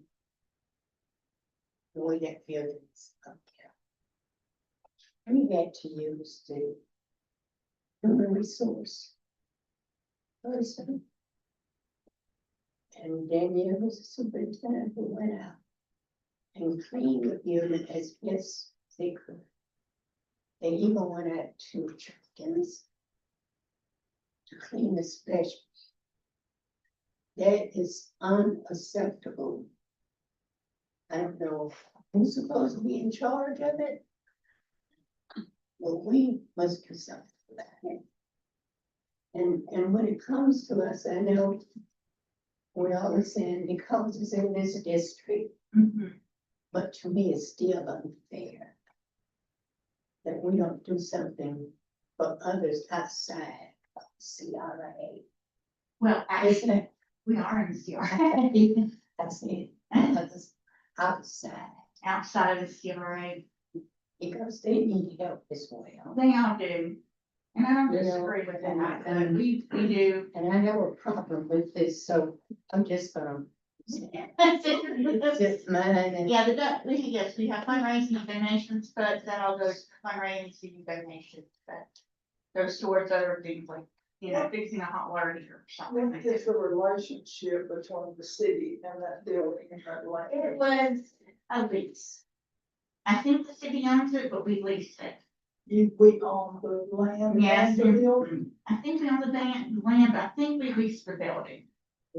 but we still own it. You lease it from us. Okay. We can give it away. Basically, it was. We given can give it away, away. basically. Yeah, Yeah, cause we we don't don't like- like, we we don't don't receive any funds. It's like. No, $1 not for the year. lease. No, it was just like a dog lease for 99 years. That's it.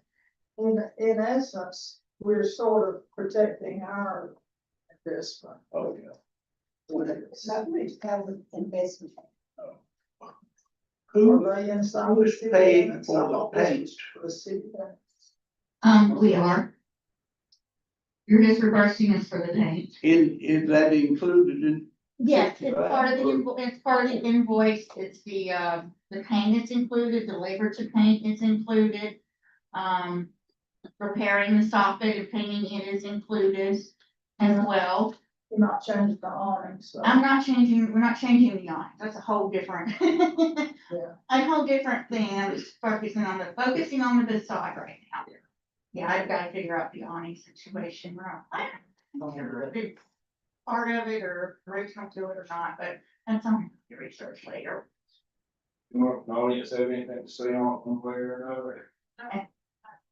I do, Go ahead, please. and once again, Ernestine Mitchell, 1218 North Parkview, Allison is my classmate, so. It's not anything towards Allison or the Women's Club. Okay, I understand. So don't take it. I won't take it Because I'm on behalf of every other nonprofit organization. You have veteran, you have Boys to Kings, Girls to Queen. You have so many nonprofit organizations that cannot come before the city because they stated or they agreed that nonprofit organizations could not receive funding on behalf of the city. And I even remember once when Ms. Landry came seeking funding for the senior citizens. And it was not approved because there was written that 501c3s cannot receive funding. I think that at this time, the council may really want to reconsider that, being that nonprofit organizations are the heart of this community.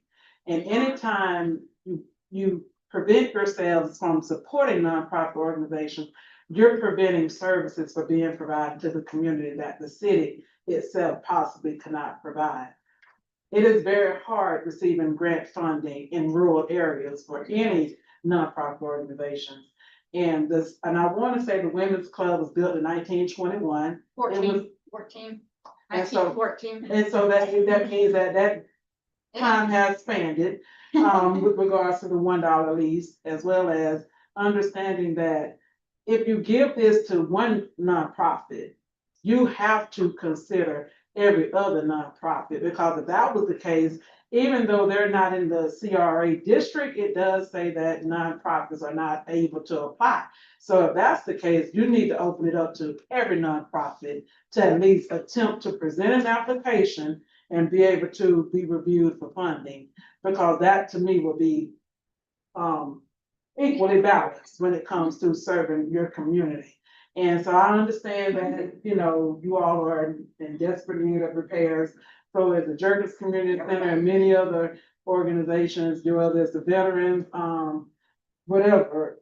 Everyone is in need of funding and assistance to try to upkeep and rebuild these buildings after many, many years of existence, and many, many years, we've experienced hurricanes and we've had to dig out of pockets to try to keep us afloat.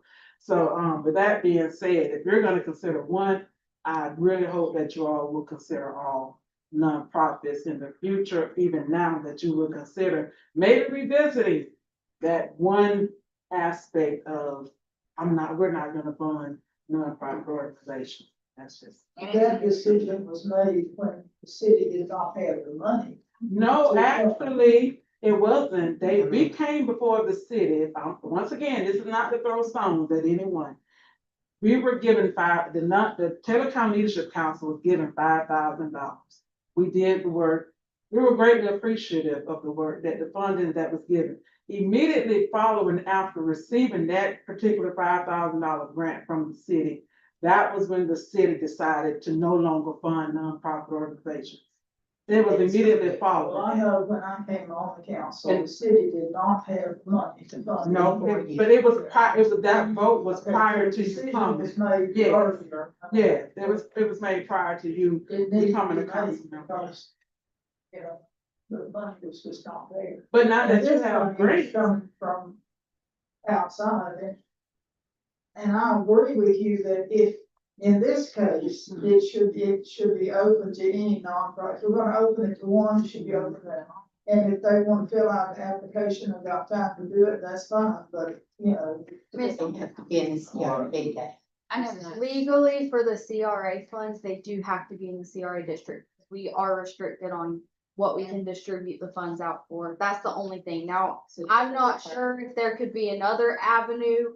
That would be up to you guys, I think, on, if we establish some other sort of way for them to do it, but unfortunately, that CRA district was established back in 1993, I think, and it's only a select area. It's downtown, basically. right. and much of So- downtown is privately owned. Yeah, So and it's not that was kind of that's why we brought this one to council, because every other application has been privately owned and not a nonprofit, and so they're privately owned and they're contributing to the tax roll, which is where we're receiving those funds from, is tax roll. So we're trying to essentially take some of the portion of the taxes and give it back to the community. So it's a little iffy when they're not contributing to the tax roll, but then they're getting the benefit. And that's why John wanted to bring it before you guys to make the decision versus John and I, deciding. If And that tax roll has been, thank you, Christine. And that was, we just recently became a 501c3 this year. So all this tax stuff has been going back prior to that. So it's not because we're not just because we're 501(c) and we're exempt from paying taxes, that's not true, because it's sort of true. But for previous years, we have not paid taxes and we weren't 501(c)(3). How do you get away with that? We were never 501(c)(3) until this year. But you said you were not paying taxes. That's what I see on the payroll, and I guess it's because we're a civic organization. The property appraiser has been listed as. Yes. Anyway, Ms. Nancy, you if you'll do me a favor, I'd like to table this to the next meeting, because I want you to find out, I want you to find out for us. Please, if, the dream grant. And we are in the CRA. I'm sorry, you're gonna have to let me. Sorry. I'm sorry, you said something. Oh, I was just saying, I'm sorry, Heather.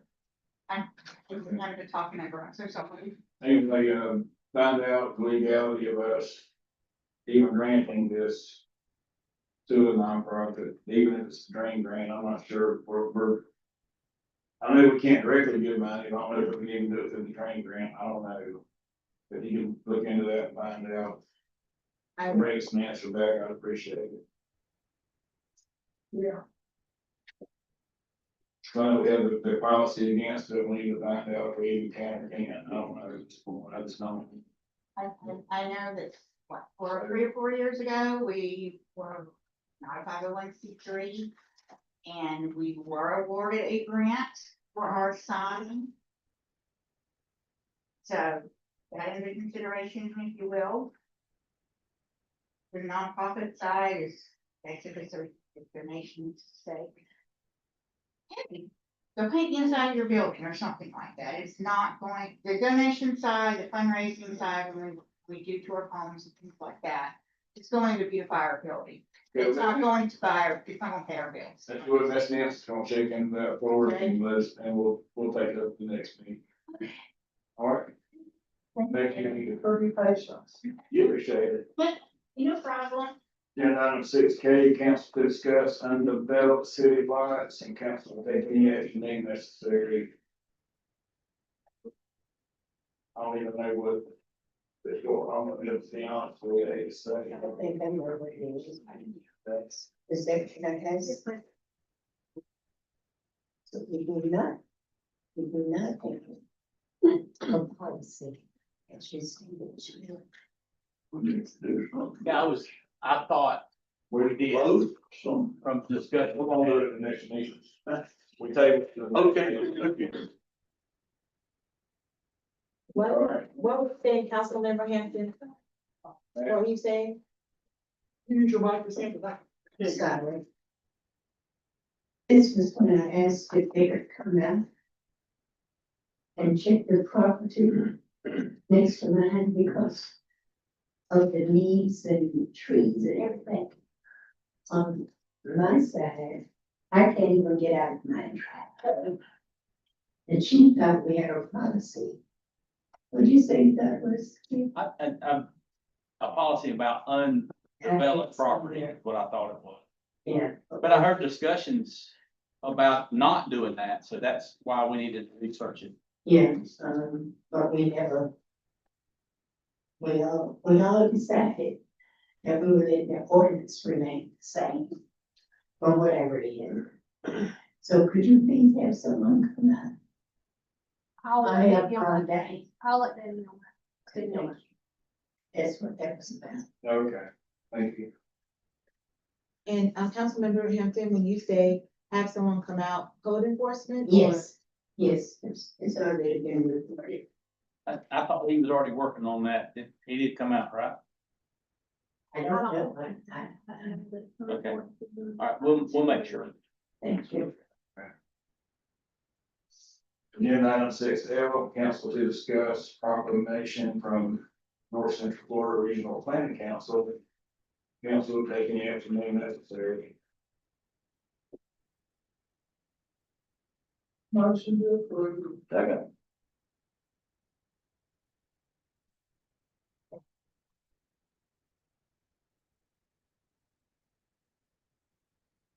Councilor Bronze, Yes. Councilor Hampton. Yes. Councilor Landry, Yeah. Mayor Fisher. Yes.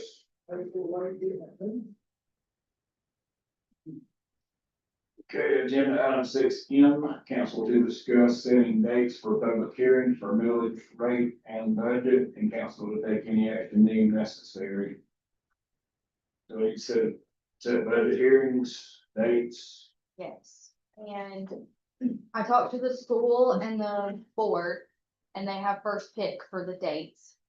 So our first meeting in September, the school board has their budget hearing. So I was requesting if we would move our first meeting in September to September 10th, which is a Thursday. If that works for everybody. So move from September 8th to September 10th. Yes, sir. Okay, same time. Yes, sir. Is everybody okay with that one?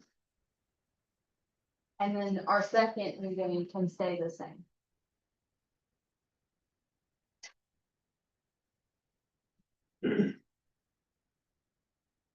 And the next meeting will be good. Giving us the information that we need. Yes, ma'am. When is the second? September 22nd. It'll be the It's the normal regular day. meeting. Yes, ma'am. And yes, the city manager will be doing the budget at the next. We'll have 1 month. All of August and then all of September, basically. Yeah. Everybody okay with the dates? All right. Now, I do have to submit these dates to Trim. Then will we not meet on the 8th? No, ma'am. Typically, we just move. Where's May? We almost always have to move because the school board and the board of county commissioners gets first pick. All right.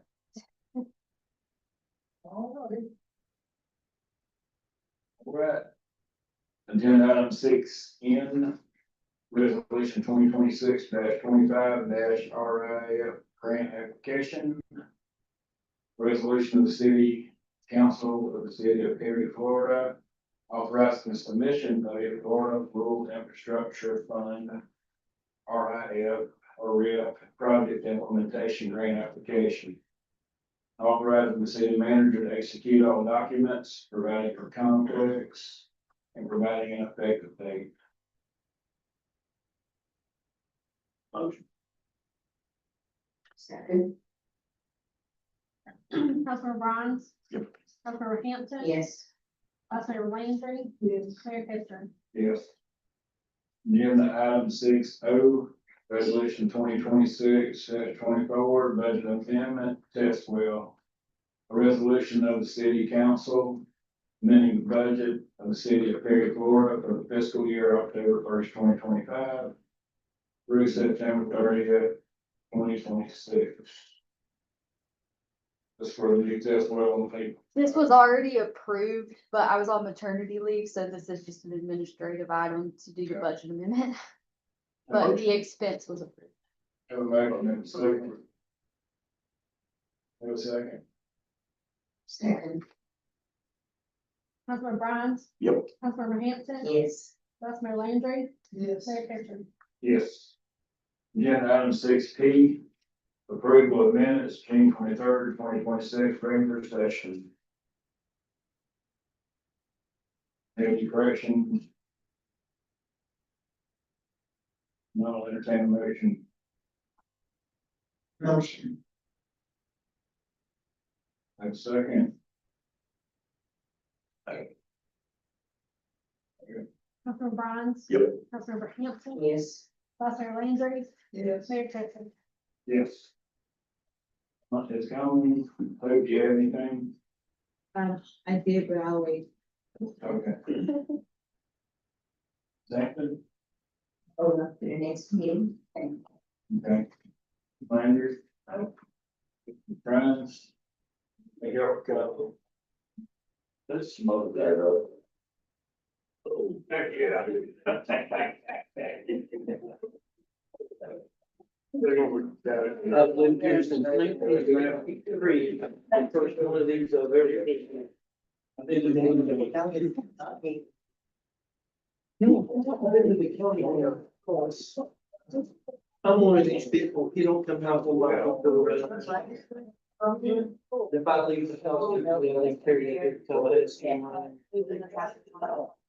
April.